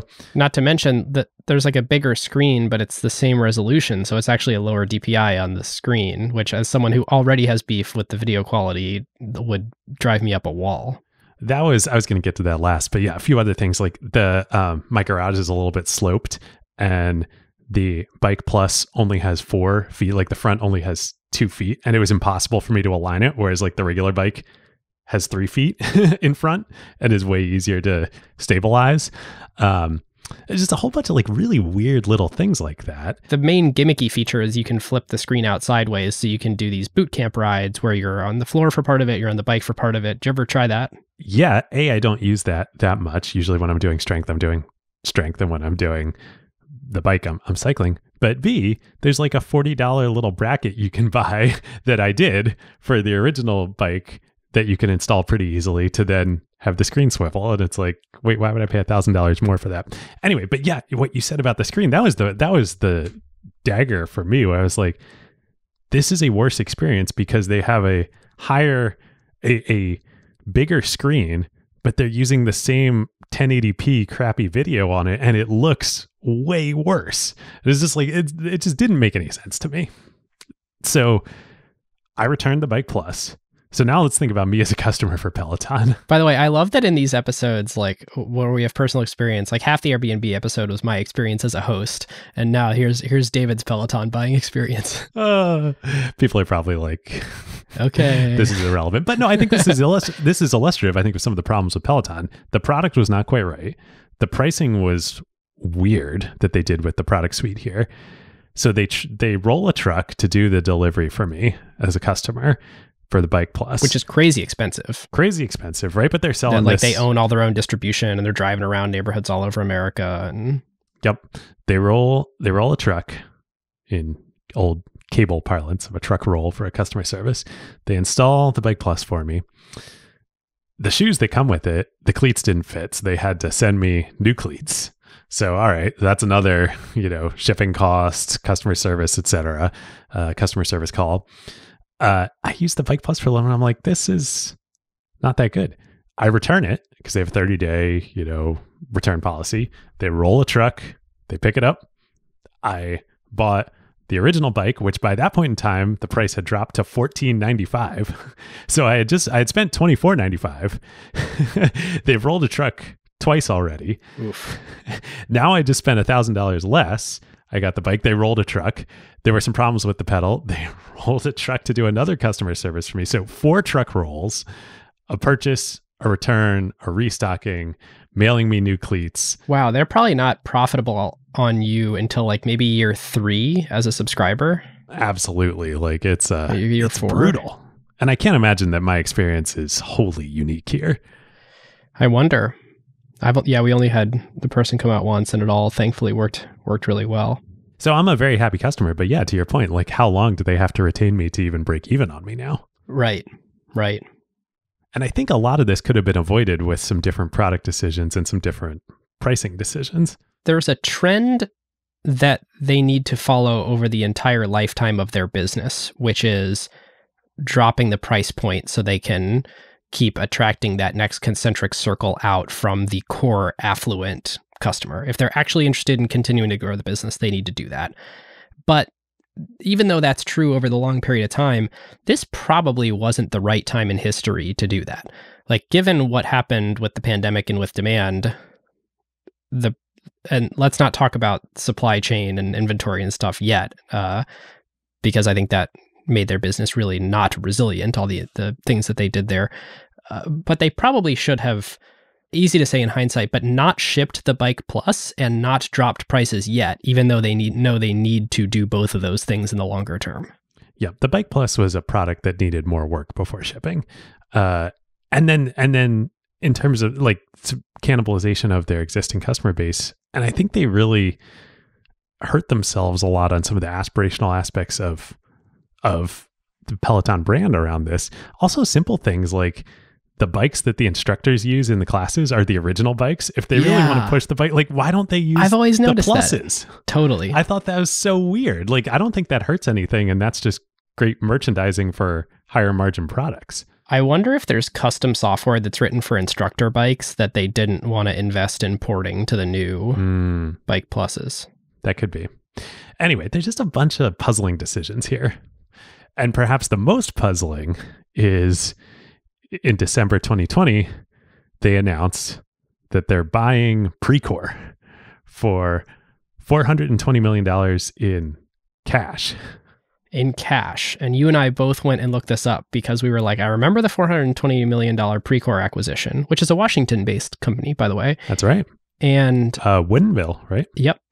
And I was hoping they used some stock to pay for it, given their stock was, trading ludicrously high at the time. But alas, they spent the rare asset that they have on hand there, the cash, and primarily bought Precor for their manufacturing prowess, to have some, US-based manufacturing to alleviate the supply chain stuff and to just have in-house capacity, because at some point maybe they want to take this fully in-house.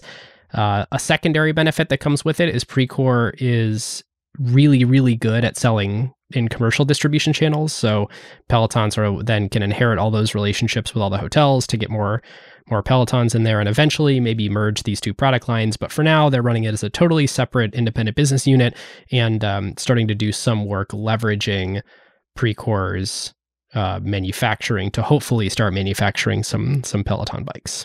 Right. That feels like kind of a I want to say pipe dream, either a pipe dream or a very, very far out investment. The idea that you would retool Precor's manufacturing to manufacture bikes. The commercial relationships, that makes a little more sense to me, but still, it was a little puzzling at the time. Then they announce in spring of 2021 that they are going to build the Peloton Output Park to insource their own manufacturing in Ohio. So this is now both of my homes they're trying to manufacture in. That's right. We'll come back to that in a bit. But that's another $400 million that they announced they're breaking ground on. Yep. Again, cash outlays. And then in the spring of 2021, there's the Treadmill Recall and some of the tragic accidents around, with the treadmill. The company doesn't handle that super well. At first, they sort of say, oh, people aren't using it right. It's like, well, kids are like dying and getting hurt here. Like, that doesn't matter. Stock drops 15% around that. They issue a mea culpa and say, you know what, we are going to play ball with the investigation. We feel super bad that we mishandled this originally. And then November of 2021, last fall, they miss earnings. They cut their outlook and the stock gets hammered, down 32% in one day. With the earnings announcement, they have some more holiday season media commercial. This is also probably good with the new Sex and the City where Mr. Big dies on a Peloton. No, because that tanked their stock price and it never recovered. It did. Although I know that to me feels like the wrong reason to sell the stock. I mean, yeah, but it's indicative of I think when something like that happens, so someone died on Sex and the City and was on a Peloton and Peloton stock dropped. And you might say, that's so stupid. But I think what to read into that is people are on such uneasy footing about the future prospects of this company that merely imagining that something like that could happen is enough to spook investors. And that says a lot. That says way more than the Sex and the City episode. Yes. So then the other shoe drops. The other cycling cleat drops. On January 20th, news comes out that supposedly Peloton is completely stopping production of new hardware as they have an inventory glut that they can't sell. Demand has completely dried up. It all got pulled forward through the pandemic. And this is bad news. There's a $1.3 billion worth of inventory that they're sitting on now. Yeah. Yeah. So we went from literally they can't make this stuff fast enough. They're hiring delivery teams all across the country and around the world, delivering bikes into people's homes, picking them up, servicing them, bringing them back, to now they can't sell these things. There's a lot of things to applaud the management team about, and John Foley, and the doggedness and the entrepreneurism and the pure invention of a movement, and recognizing talent and hiring the right instructors and finding ways to align incentives and building this, like, so much. The one that is really, really damning is all the quotes that Foley and other folks gave along the way saying, sure, this pulled forward demand, but we think it will only ever be more. We think we will only ever continue to sell more and more of this stuff. Demand is just going to keep growing. And they were just completely wrong. Like, completely wrong. The incredible slowdown, like the really, really scary slowdown that has happened for them, is to the point where they only grew 9% in Q4 and then 5% in revenue in Q1. And this company just believed that there was way, way, way more demand out there. And sure, the pandemic accelerated us, but we're not going to have to sort of make up for everything that was pulled forward. It's just going to continue to be high demand from here. And they were just flat out wrong.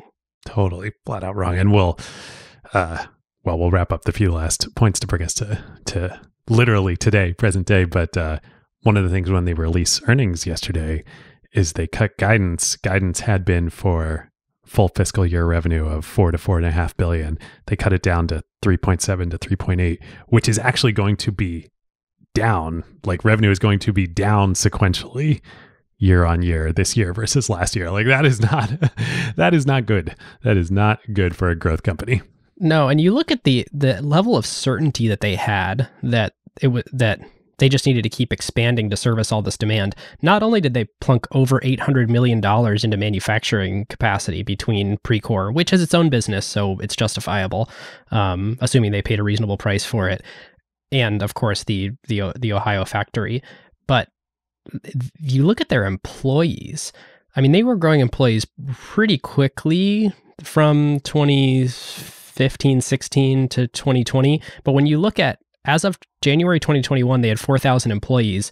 That ballooned over the next year to about 9,000 before these recent layoffs. Now, this is a very complex business, but like 9,000 employees, and that's just corporate, right? No, that's everyone. Oh, that's everyone. Okay. Yeah. And the layoffs, of course, were 2,800 people across the whole business, and I think about 20% of the corporate staff. But they were really, really investing and very certain this demand was there. Yep. So after that news on January 20th, a couple of weeks later, an activist investor called Blackwell's Capital comes out and announces that they've accumulated a 5% stake in Peloton. The share price and market cap of which, by the way, have dropped below the IPO price, which, as we chronicled, was not a great IPO in and of itself. And they publish a deck calling for Foley to resign and for the company to initiate a strategic sale process. And that brings us to yesterday, February 8th, 2022, where they announce earnings. They're bad. They lower guidance significantly. They pull the plug on Peloton Output Park. They cancel the plans to build the manufacturing facility in Ohio. They lay off 2,800 people. And Barry Mccarthy is riding in as the new CEO. And the way they sort of message this is that John Foley is stepping down as CEO, which is or at least that's what people hear. That's what people hear. And it's somewhat to appease these activist investors. But let's zoom in on what mechanically is actually happening here. So John Foley becomes the executive chairman. Now, what an executive chairman is, as compared to a non-executive chairman, is they're still the chairman of the board or the chairperson of the board. They no longer have day-to-day responsibility running the company. However, I believe they still are a compensated employee. They still draw a salary. They're still like an employee of the company in addition to being just a board member. So they share both this sort of like director level and pseudo operational. It's more like they're working with the current CEO to sort of set strategy with them. And so while they're not running the day-to-day, they are still the senior most person who is an employee of the company. And I don't think it would be correct to say that John Foley is currently Barry McCarthy's boss, but it totally is fair to say that John Foley is on the board, is the chairman of the board. The board hires and fires the CEO. And here's the real kicker on this whole thing, as many of you will know, we've been on a heck of a run over the last 20 years of having dual class structures put in place for founder-led companies. And here's a quote from Matt Levine at Bloomberg. Peloton has a dual class structure in which the founders and some insiders have stock with 20 votes per share, and Foley has a lot of it. According to Peloton's proxy statement, he controls 39.6, so right around 40% of the voting power of Peloton's stock, and his co-founders own another 18%. So there you go. That's that's over 50% of the voting power of the company right there. Right. Foley can't do it alone, but with one, probably, certainly both of his other co-founders, basically can make a unilateral decision. So the message Peloton wants Blackwell's and other upset shareholders to hear is John Foley has sort of moved on, stepped down as CEO, and we've brought in Barry McCarthy. In practice, dude still holds the cards. It's more complicated. Now, all that is true. At the same time, I don't think Barry would take this job if he didn't feel like he had full autonomy. Totally agree.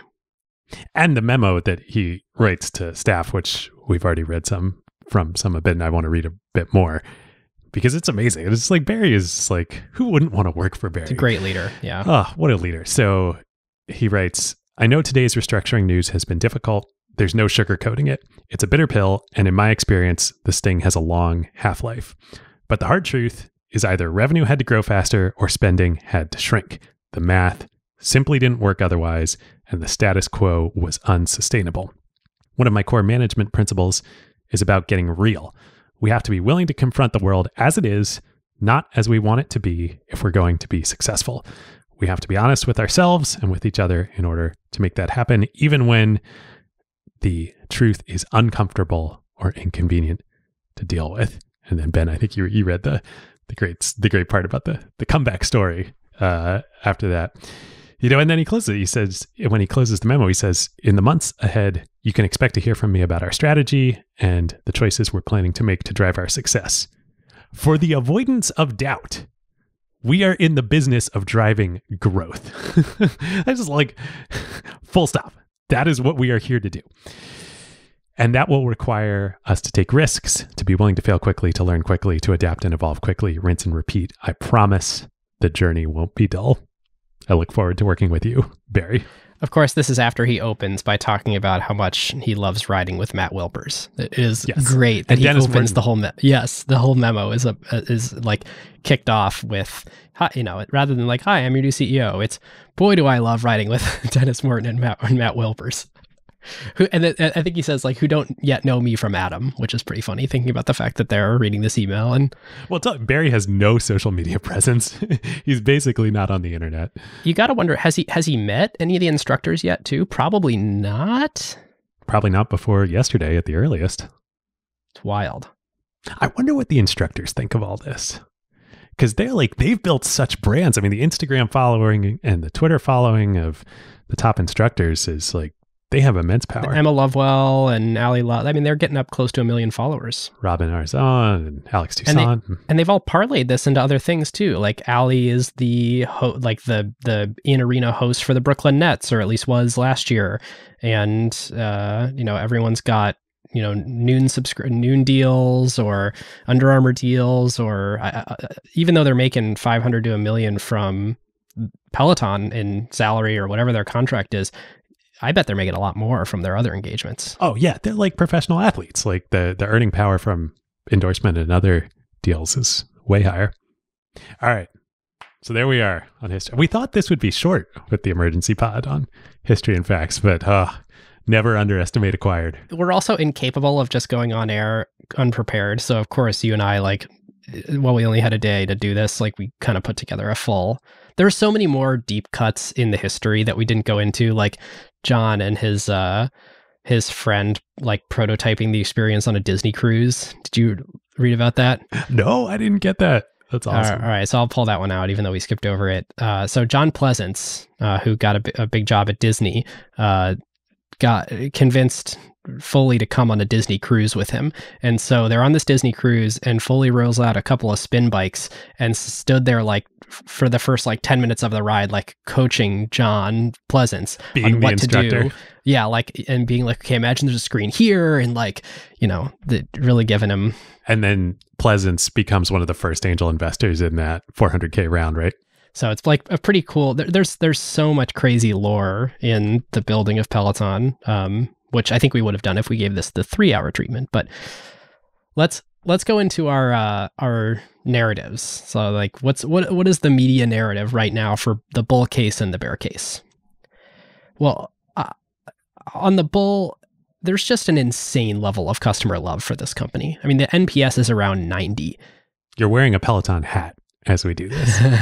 I'm wearing a Peloton hat because I referred you, and they sent me $100 of free credit to buy gear for myself, which I proudly wear around. And I hope Peloton stays a prestige brand because I've definitely bought a decent amount of the merch. Yeah. Even if they sell, I have to imagine this will stay a prestige brand for a reasonable amount of time. Like, I won't. It's funny how I feel like a little bit weird wearing my SoulCycle like shirt and stuff now, because I just haven't been in 2 years. But the Peloton stuff, maybe it says a lot about me, but happy to wear it. So that a huge component of the bull case is, oh my God, we've built this brand that people love. They love the product. They love the experience. David, after we record, I will probably go hop on for a ride because we're recording early in the morning and I missed my morning ride this morning. Another huge component is, say what you want about growth right now, but how could they possibly be worth less than they were worth before COVID? They grew membership from 700,000 to nearly 3 million. And it's not like they're just selling bikes here. This isn't one time. They just added all that subscription revenue with an incredibly low churn rate and high NPS. Yep, totally agree. They invented the connected fitness category, and they're still the largest player in it. We'll talk about this on Power, but there are network effects from your friends having Peloton. So the fact that they grew all these subscribers, you know, there is some amount of lock-in that comes from that. The biggest thing we talked about is this insanely low churn rate. And to date, the fact that, you know, they selected for customers that aren't going to churn. And that's slowly shifting, because that's the other side of the sword of selling a product that is cheaper than it used to be, is that you're going to have customers that are more sensitive to price all around. And so we're going to churn more often than your initial cohort. Even still, the churn has gone up, but I think it's gone from like, I'm going to get the numbers wrong, but it was at like 0.6% per month to like 0.8% per month. So like, it's still good. Totally. I do want to call out, and this is sort of between a bull and a bear case, but it's just an interesting stat to know. So when a firm went public, there was some information in their S1 where at the time, Peloton was the largest customer, the largest source of revenue to a firm. Now, a firm has grown a lot and diversified, but I took up I took a firm up on their offer and Peloton up on their offer to finance my bike over the course of a few years rather than pay for it in cash outright, because it was a 0% deal.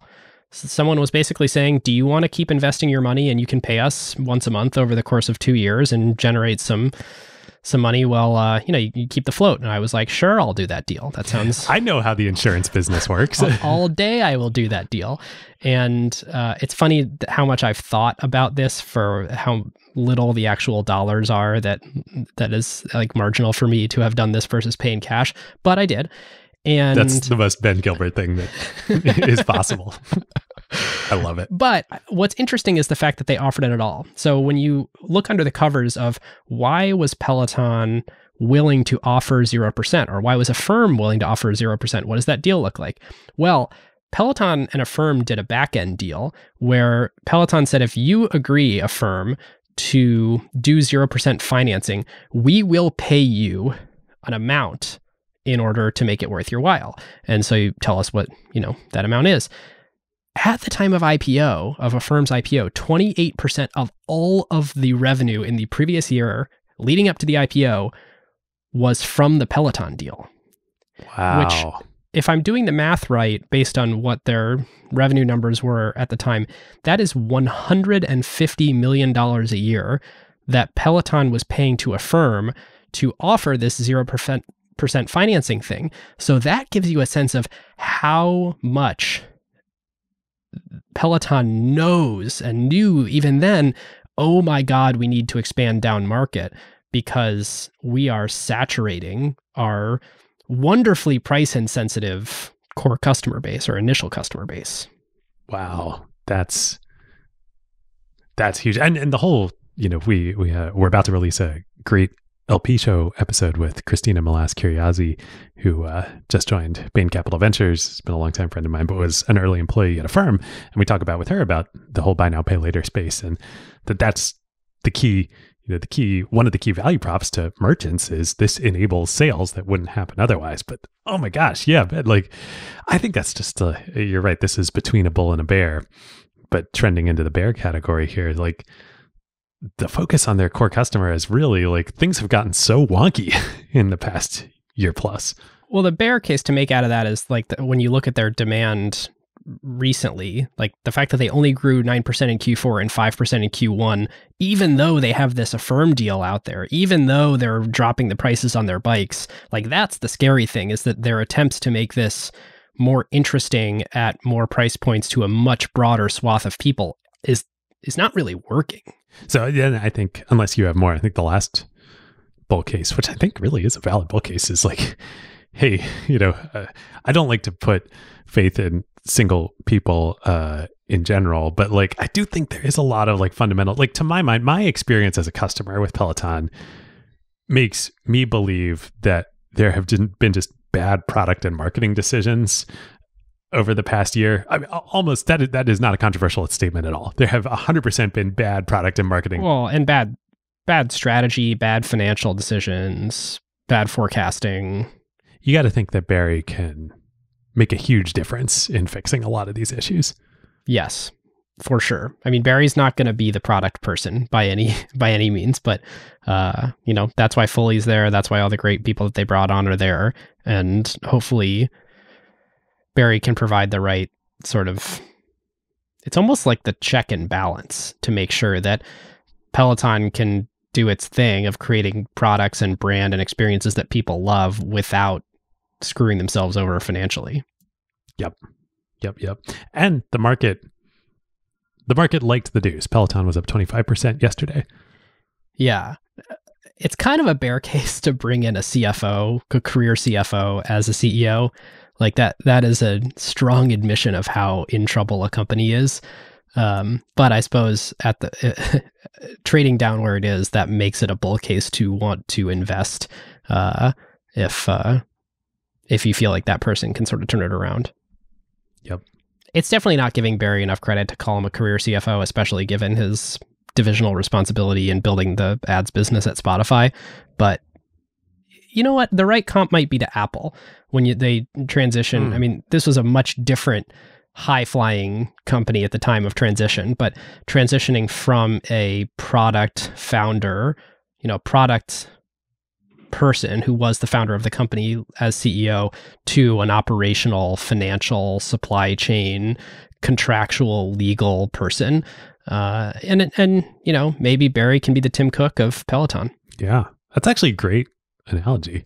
I certainly think he's capable, and I think the business is capable. It probably will never be an Apple, right? But I think it's capable of performing better than it is now. Okay, more bear narratives. So we talked about the slowing growth. We talked about the fact that they revised down not only the revenue targets, but also the subscriber targets. They're only predicting they're going to be at around 3 million at the end of the year rather than 3.5.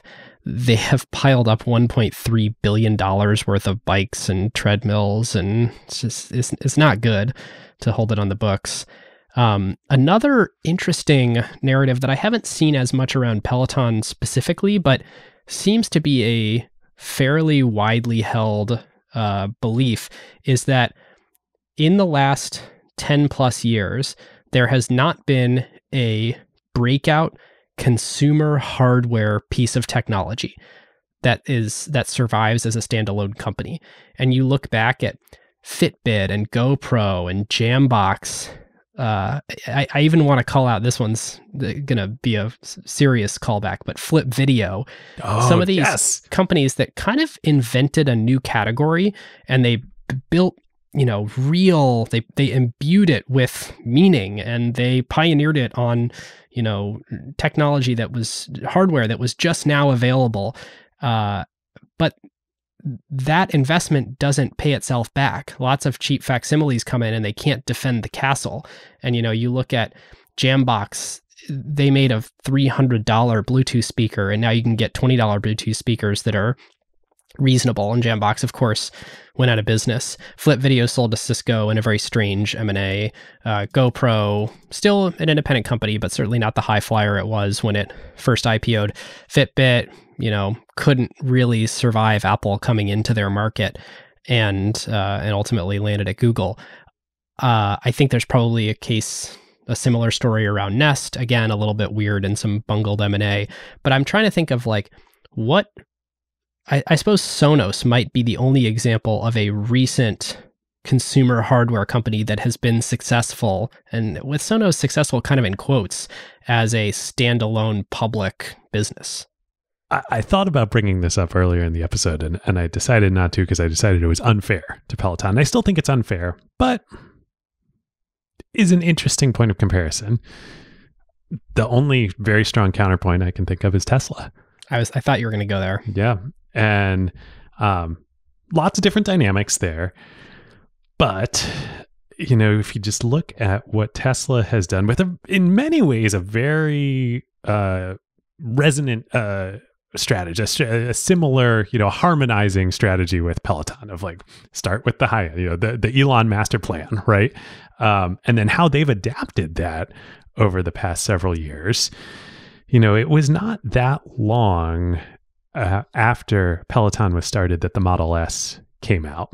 And what has Tesla done with their brand strategy and their pricing and their marketing and their position within the market and their product development and their software development?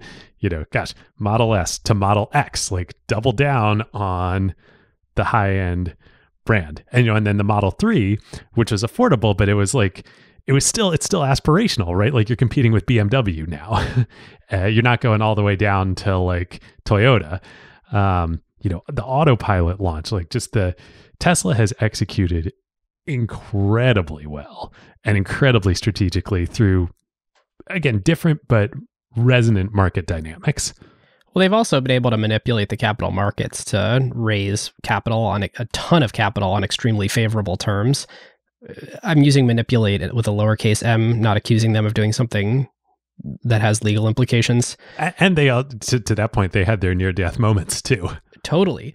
But Peloton has been exactly the opposite at manipulating financial markets for their own favor. I mean, they had a massive stock run up and then did a $420 million all cash deal. And now they've raised more money after it's, I don't know. Yep. So there's another bear case, which is being floated by our good friends, the activist investors, which is, hey, everyone, did you know John Foley sold $96 million of Peloton stock in 2021 when the price was really high? And he was talking about what a strong future the company still had in front of it. And their point in doing that is both to accuse him of insidery things, doing things that are against sort of company policy, but they're also trying to drive home the point that the incentives are now misaligned because he's taken a lot off the table. He's now a very wealthy person in cash.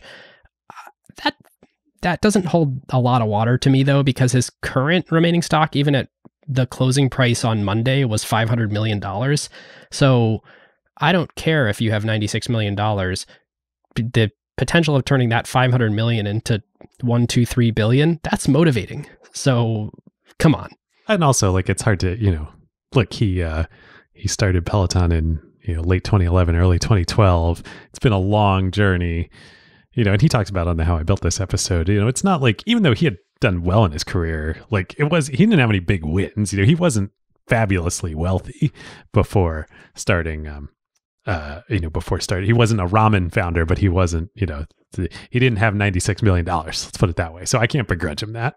Despite being of the Harvard Business School network and having worked at IAC and, been close with a lot of, CEOs and executives, that really only manifested in him being able to raise a couple $100,000, despite the fact that he runs in like pretty wealthy circles and still couldn't convince any institutions to come in. So it was like, he had good jobs, but he had a family to support, and he knew a lot of wealthy people, but that actually didn't really accrue to him successfully capitalizing the business for a long time. Look, sometimes activists have good points, and there are good points to be made against Peloton here, and I think we've been making them. But like, they're also just so whiny, and like the incentives are so misaligned, and of course they want to never be happy because they want to keep buying more to then, sell anyway. Okay, power, branding. Yes. I mean, other stuff too, but like, did I pay $2,000, $2,300 for a bike because it was a Peloton bike that otherwise I would have paid maximum, I don't know, $1,000 for? Yes, I did. It's interesting, right? Yes, definite brand power. Yes, that is correct. But I do think I did a lot of research, and I seriously consider doing a hack a Peloton. I kind of enjoy doing stuff like that, and to get the same quality of bike, yes, you can do it cheaper with a hack a Peloton, but not that much cheaper. Like they, it really is it's a very high quality bike relative to the price. So, but yes, agree on brand. Definitely, to me, one that stands out, and I think one that attracted Barry is scale economies here.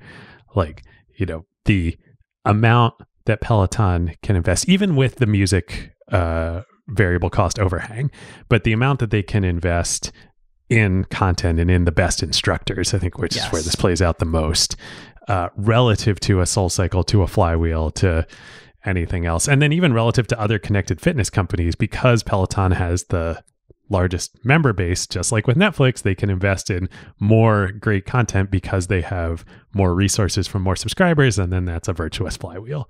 Totally agree. And it says, I mean, the proof's in the pudding that like Emma Lovewell and others used to be SoulCycle instructors. Yep. I think Alex Toussaint started with Flywheel, I believe. I could see that.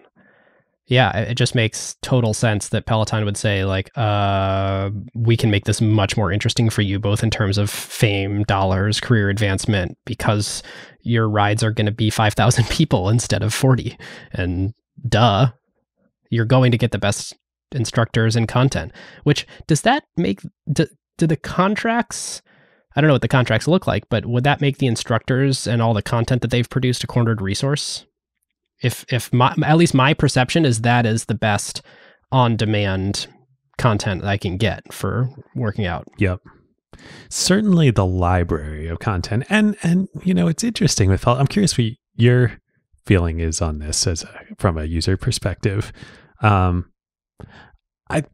is valuable to me that my favorite instructors, mostly just Alex, he's so awesome, are constantly adding new content, and stuff like the Ride to Greatness is, we'll get into that more later. That's extremely valuable to me. If he stopped adding new content, I would seriously consider churning. But the year's worth of library, like I do go back and do old library content. And that's quite valuable to me too. And so even if he switched to another platform, then it would take a long time to build up. Like I've got a few 20-minute rides that he did years ago that are really high quality for me. By the way, there is someone who switched to another platform, or at least left. Their name's escaping me. I looked into this a couple of years ago, and I think Peloton pulled all their content down, which was an interesting move because it's basically saying we don't want to continue to build your brand for free to compete against us, right? Which I found fascinating because I bet that's totally case by case how they would think about whether they should leave it up or not. And that's a big stick for the instructors too. Like if you leave, then all of your library of work goes away. Right. I would kill to be able to look at that all those contracts and understand how all that works. Totally. Okay. I think those are the big ones. Those are the big ones. So a few interesting little what would have happened otherwise to go to a old acquired standby section. So what if they actually had pursued a deal with SoulCycle? And I'm going to use Soul over Flywheel because I think even though Soul wasn't giving them the time of day at the moment, that's the more interesting one. SoulCycle has not had a very good last couple of years. And first there was the Trump fundraiser, and then there was the failed go public of the SoulCycle Equinox fitness conglomerate. And then I'm not a doctor, so this is or an epidemiologist, but this is not investment advice and also not healthcare advice. The number one place to go and get COVID would be a box, an unventilated box of 50 people breathing as hard as they possibly can for 45 minutes in a room. But they have candles in there. That helps. I was trying to think where is the single last place on earth that I want to be during the pandemic? And it's at a SoulCycle studio, even though I used to do that a lot before I got my Peloton. And frankly, probably never will again. I can't imagine going back to that behavior for non-COVID diseases. It's if you want to stay healthy. I would only consider it in you and I when we would get together. We used to go do a SoulCycle. It was really fun to do it with friends. I would maybe consider that again in the future, but definitely not on a day-to-day basis. So so obviously SoulCycle came out with a Peloton competitor after Peloton, did very well, and it wasn't fully SoulCycle. It was part SoulCycle, part Equinox parent company. I have to imagine that thing was a total flop. What would have happened if you had this sort of JV between Peloton and SoulCycle 5 years in a strong position, 6 years in when COVID hit? It's interesting. I want to say I don't think the JV would have worked nearly as well as Peloton did as a standalone full stack entity. But, putting cameras in, building a little SoulCycle studio. There would have been too many, I think back to power, there's an element of counter positioning in the early days of Peloton here too. There would have been too many incentives and resources within a SoulCycle or a Flywheel to, you would have to really cannibalize a lot of the core in-person, operations, take your best instructors and make them dedicated to the online offering, right?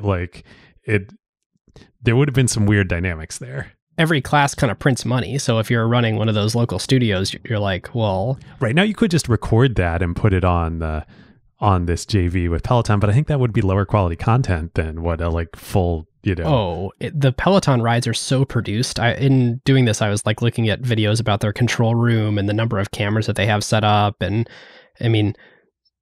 at this point, they're a TV production company with celebrity instructors who happen to be good at riding bikes, but it's a TV studio, and it would be very hard to turn any of these SoulCycle, places into TV studios. Yep. And so if you're making the decision as SoulCycle, I'm going to take our best content and instructors, dedicate them to that for this thing that I revenue split with. Yeah. I don't know. Okay, well, there's another one here, which I know you want to do, is how should Peloton have managed over the last couple of years? What could they have done that would have enabled them to come out really strong? It's easy here to sit here and say the Precor acquisition was dumb. The Peloton Output Park was misguided, probably good in the long run to bring your production in-house, but that big using cash at that moment in time, probably not the right thing. I've talked everyone's ear off about my feelings on the product and pricing decisions. At the same time, I think we got to be intellectually honest here with ourselves and with like the market too. It was easy to believe, like it would have been hard to really think about the downside over the past year as everything was up and to the right. Like it's a rare leader and company that I think can stay disciplined through what was probably like one of the biggest boons for any company of all time. Yep. On the other hand, other companies, I think the difference is a lot of these other companies' demand didn't go away. Like Amazon saw a spike, but then it kind of kept rising from there across all their businesses. Whereas Peloton saw a spike and then a decline. Yep.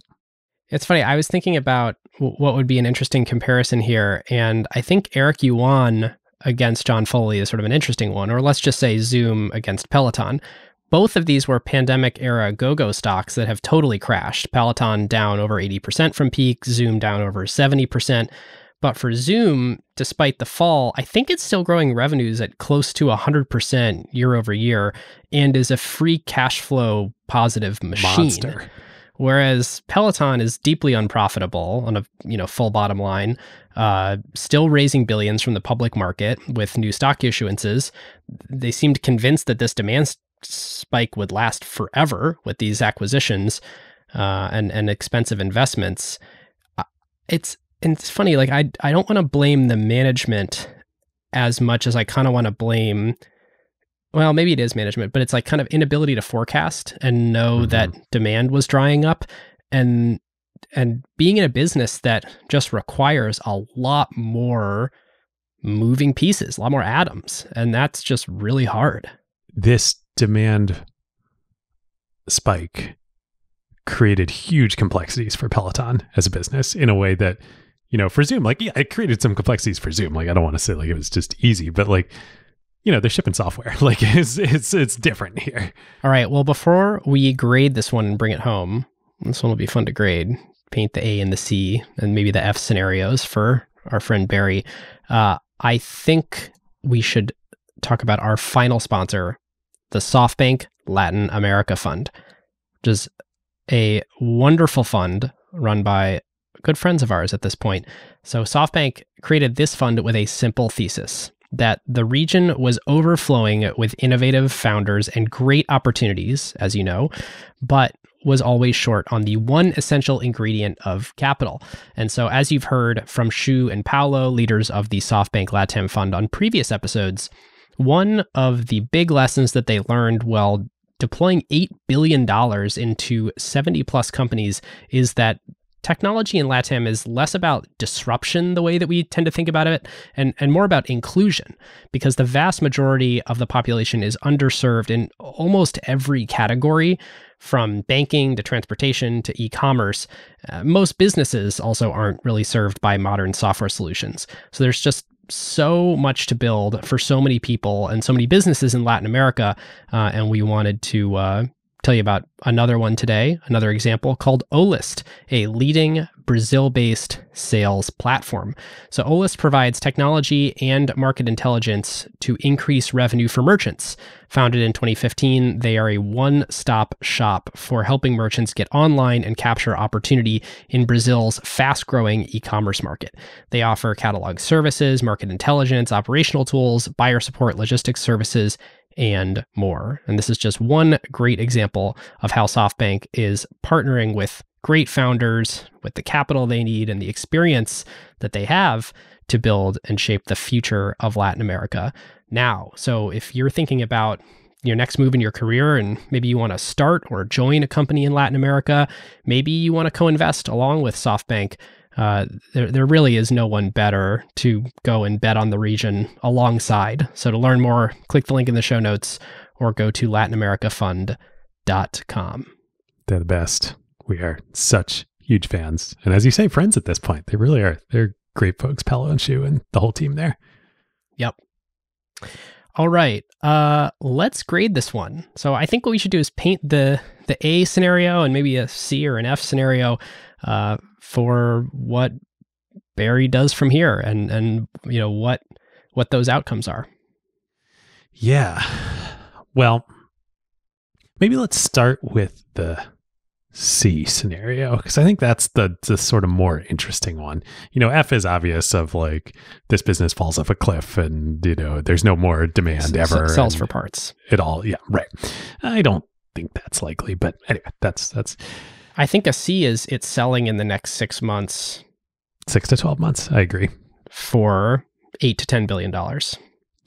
Yep. Or even $20 billion. Selling within the next year for a nice short-term shareholder return. I think that's a C. I think a lot of shareholders would be very happy selling this thing in a year for $20 billion. I totally agree. I think shareholders would be happy. But I think that's like, I think it would be sort of sad if that happened. And I doubt, we don't know Barry at all. We've never talked to him. Barry, open invitation. When this chapter is over, you got to come on the podcast and we got to do like a recap. Or if you want to do a follow-up now, what we get right, what we get wrong, we're happy to host. Yeah, totally. We are such huge fans of yours. But I don't think he would have taken this just to package it up for a sale in 6 to 12 months. Like, why would he do that? Yeah, agree. I will say I don't think this is a independent, enduring company at this point. I think it's going to be more along the lines of a lot of the consumer electronics companies that we've talked about, where I think Barry can turn it around. I think you can have sort of tight financial controls where it's run like a good company, and some make smarter investments. But I have a hard time knowing how they're going to grow 50% year over year at any time in the future. Like, where are they going to go find more demand, or where are they going to really meaningfully alter their product lines to go find more demand? I mean, that's the A plus. Like, that's the A, is if they can figure out how to stay an independent company and become a big, profitable independent company and meaningfully find demand in concentric circles outside their current customer base. That's it. That's the dream. So, right. Yes, that's the A plus. That's the dream for sure. Let's think about that. They have, a little under 3 million subscribers currently? Something like that. That's actually not that many people, right? Like, it is not, especially in several countries. Think about across the world, even let's assume, I don't know the numbers. Let's assume 2/3 of that is US and 1/3 elsewhere. That may be generous, but like, let's just use that as a swag. So that's 2 million US subscribers out of a nation of 330 million people. There are probably a lot more than 2 million people that could be in like a addressable segment for Peloton. And then there is the digital app, right? Like, the digital app is a good experience. I started that way. I graduated up, but like, it's a really good experience. Apple is investing in a similar strategy to the digital fitness app. And I think for $12.99 a month for super high quality class, like, this is the Netflix model, right? For the best content out there with the best instructors for $12.99 a month, that's accessible to a lot of people. So I think there's probably still headroom on the core, affluent, aspirational segments. Maybe if you call those two segments, I think they can address both affluent people who don't care about cost and aspirational people who do care about cost but are willing to invest in this. And then you layer on the digital product. I do think there is a world where this could become a, maybe not forever, but a longer term standalone company that actually is justifiable of a $49 billion market cap. I like it. Well, I don't think that's the most likely outcome. I think 2 years from now, I think the most likely thing is that it's acquired by someone. But the fun thing is we will get to watch and see, and we both just said all that on air. Well, we'll revisit with Barry in a couple of years. We will. How about we that? Will. Deal. We're shaking hands on it. You and I are, yes, over video chat here.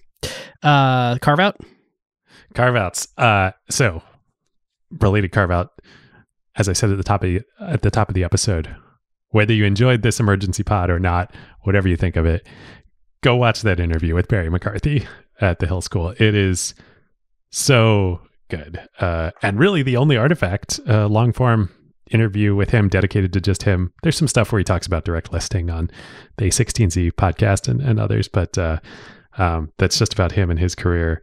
It's worth watching. And there's a great nugget in there. He talks about his strategy exercise that he likes to do, that they did at Netflix and they did at Spotify, and I'm sure he will bring to Peloton, of how to plan and build your organization to be resilient and robust for the future. And his 4 to 5 year strategy exercise. I won't spoil too much of it, but it's very good and worth watching and listening to that. Sweet. Mine is also related. So since the Taylor Swift episode, I've been listening to a lot of Switched on Pop. And yes. There is a awesome episode called the James Bond Spycraft theme, Spycraft sound. And the hosts are just awesome of Switched on Pop. The show is reliably great. It's sort of like acquired for music as a way to sort of think about it. I've been really hooked on music podcasts, but this one in particular gives the whole history of the Bond theme, of all the songs that are used for all the different movies across all the decades, and they're musically related. And it's really so cool to listen to how they pull out these different elements of that very mysterious chord at the end of the Bond theme, and how that gets used through the decades and all the different movie themes. So highly recommend that song. Super fun. It's my Carve Out. I went and listened to that episode after we were texting about it, and it's so good. The whole show is so good, but yeah, it's so good. And one of my favorite parts about it was it reminded me that Chris Cornell's song for Casino Royale is so good. Oh, man. Yeah, it is. Rest in peace, Chris Cornell. But that is one of the best Bond themes of all time. Yes. Listeners, thank you for going on the journey with us.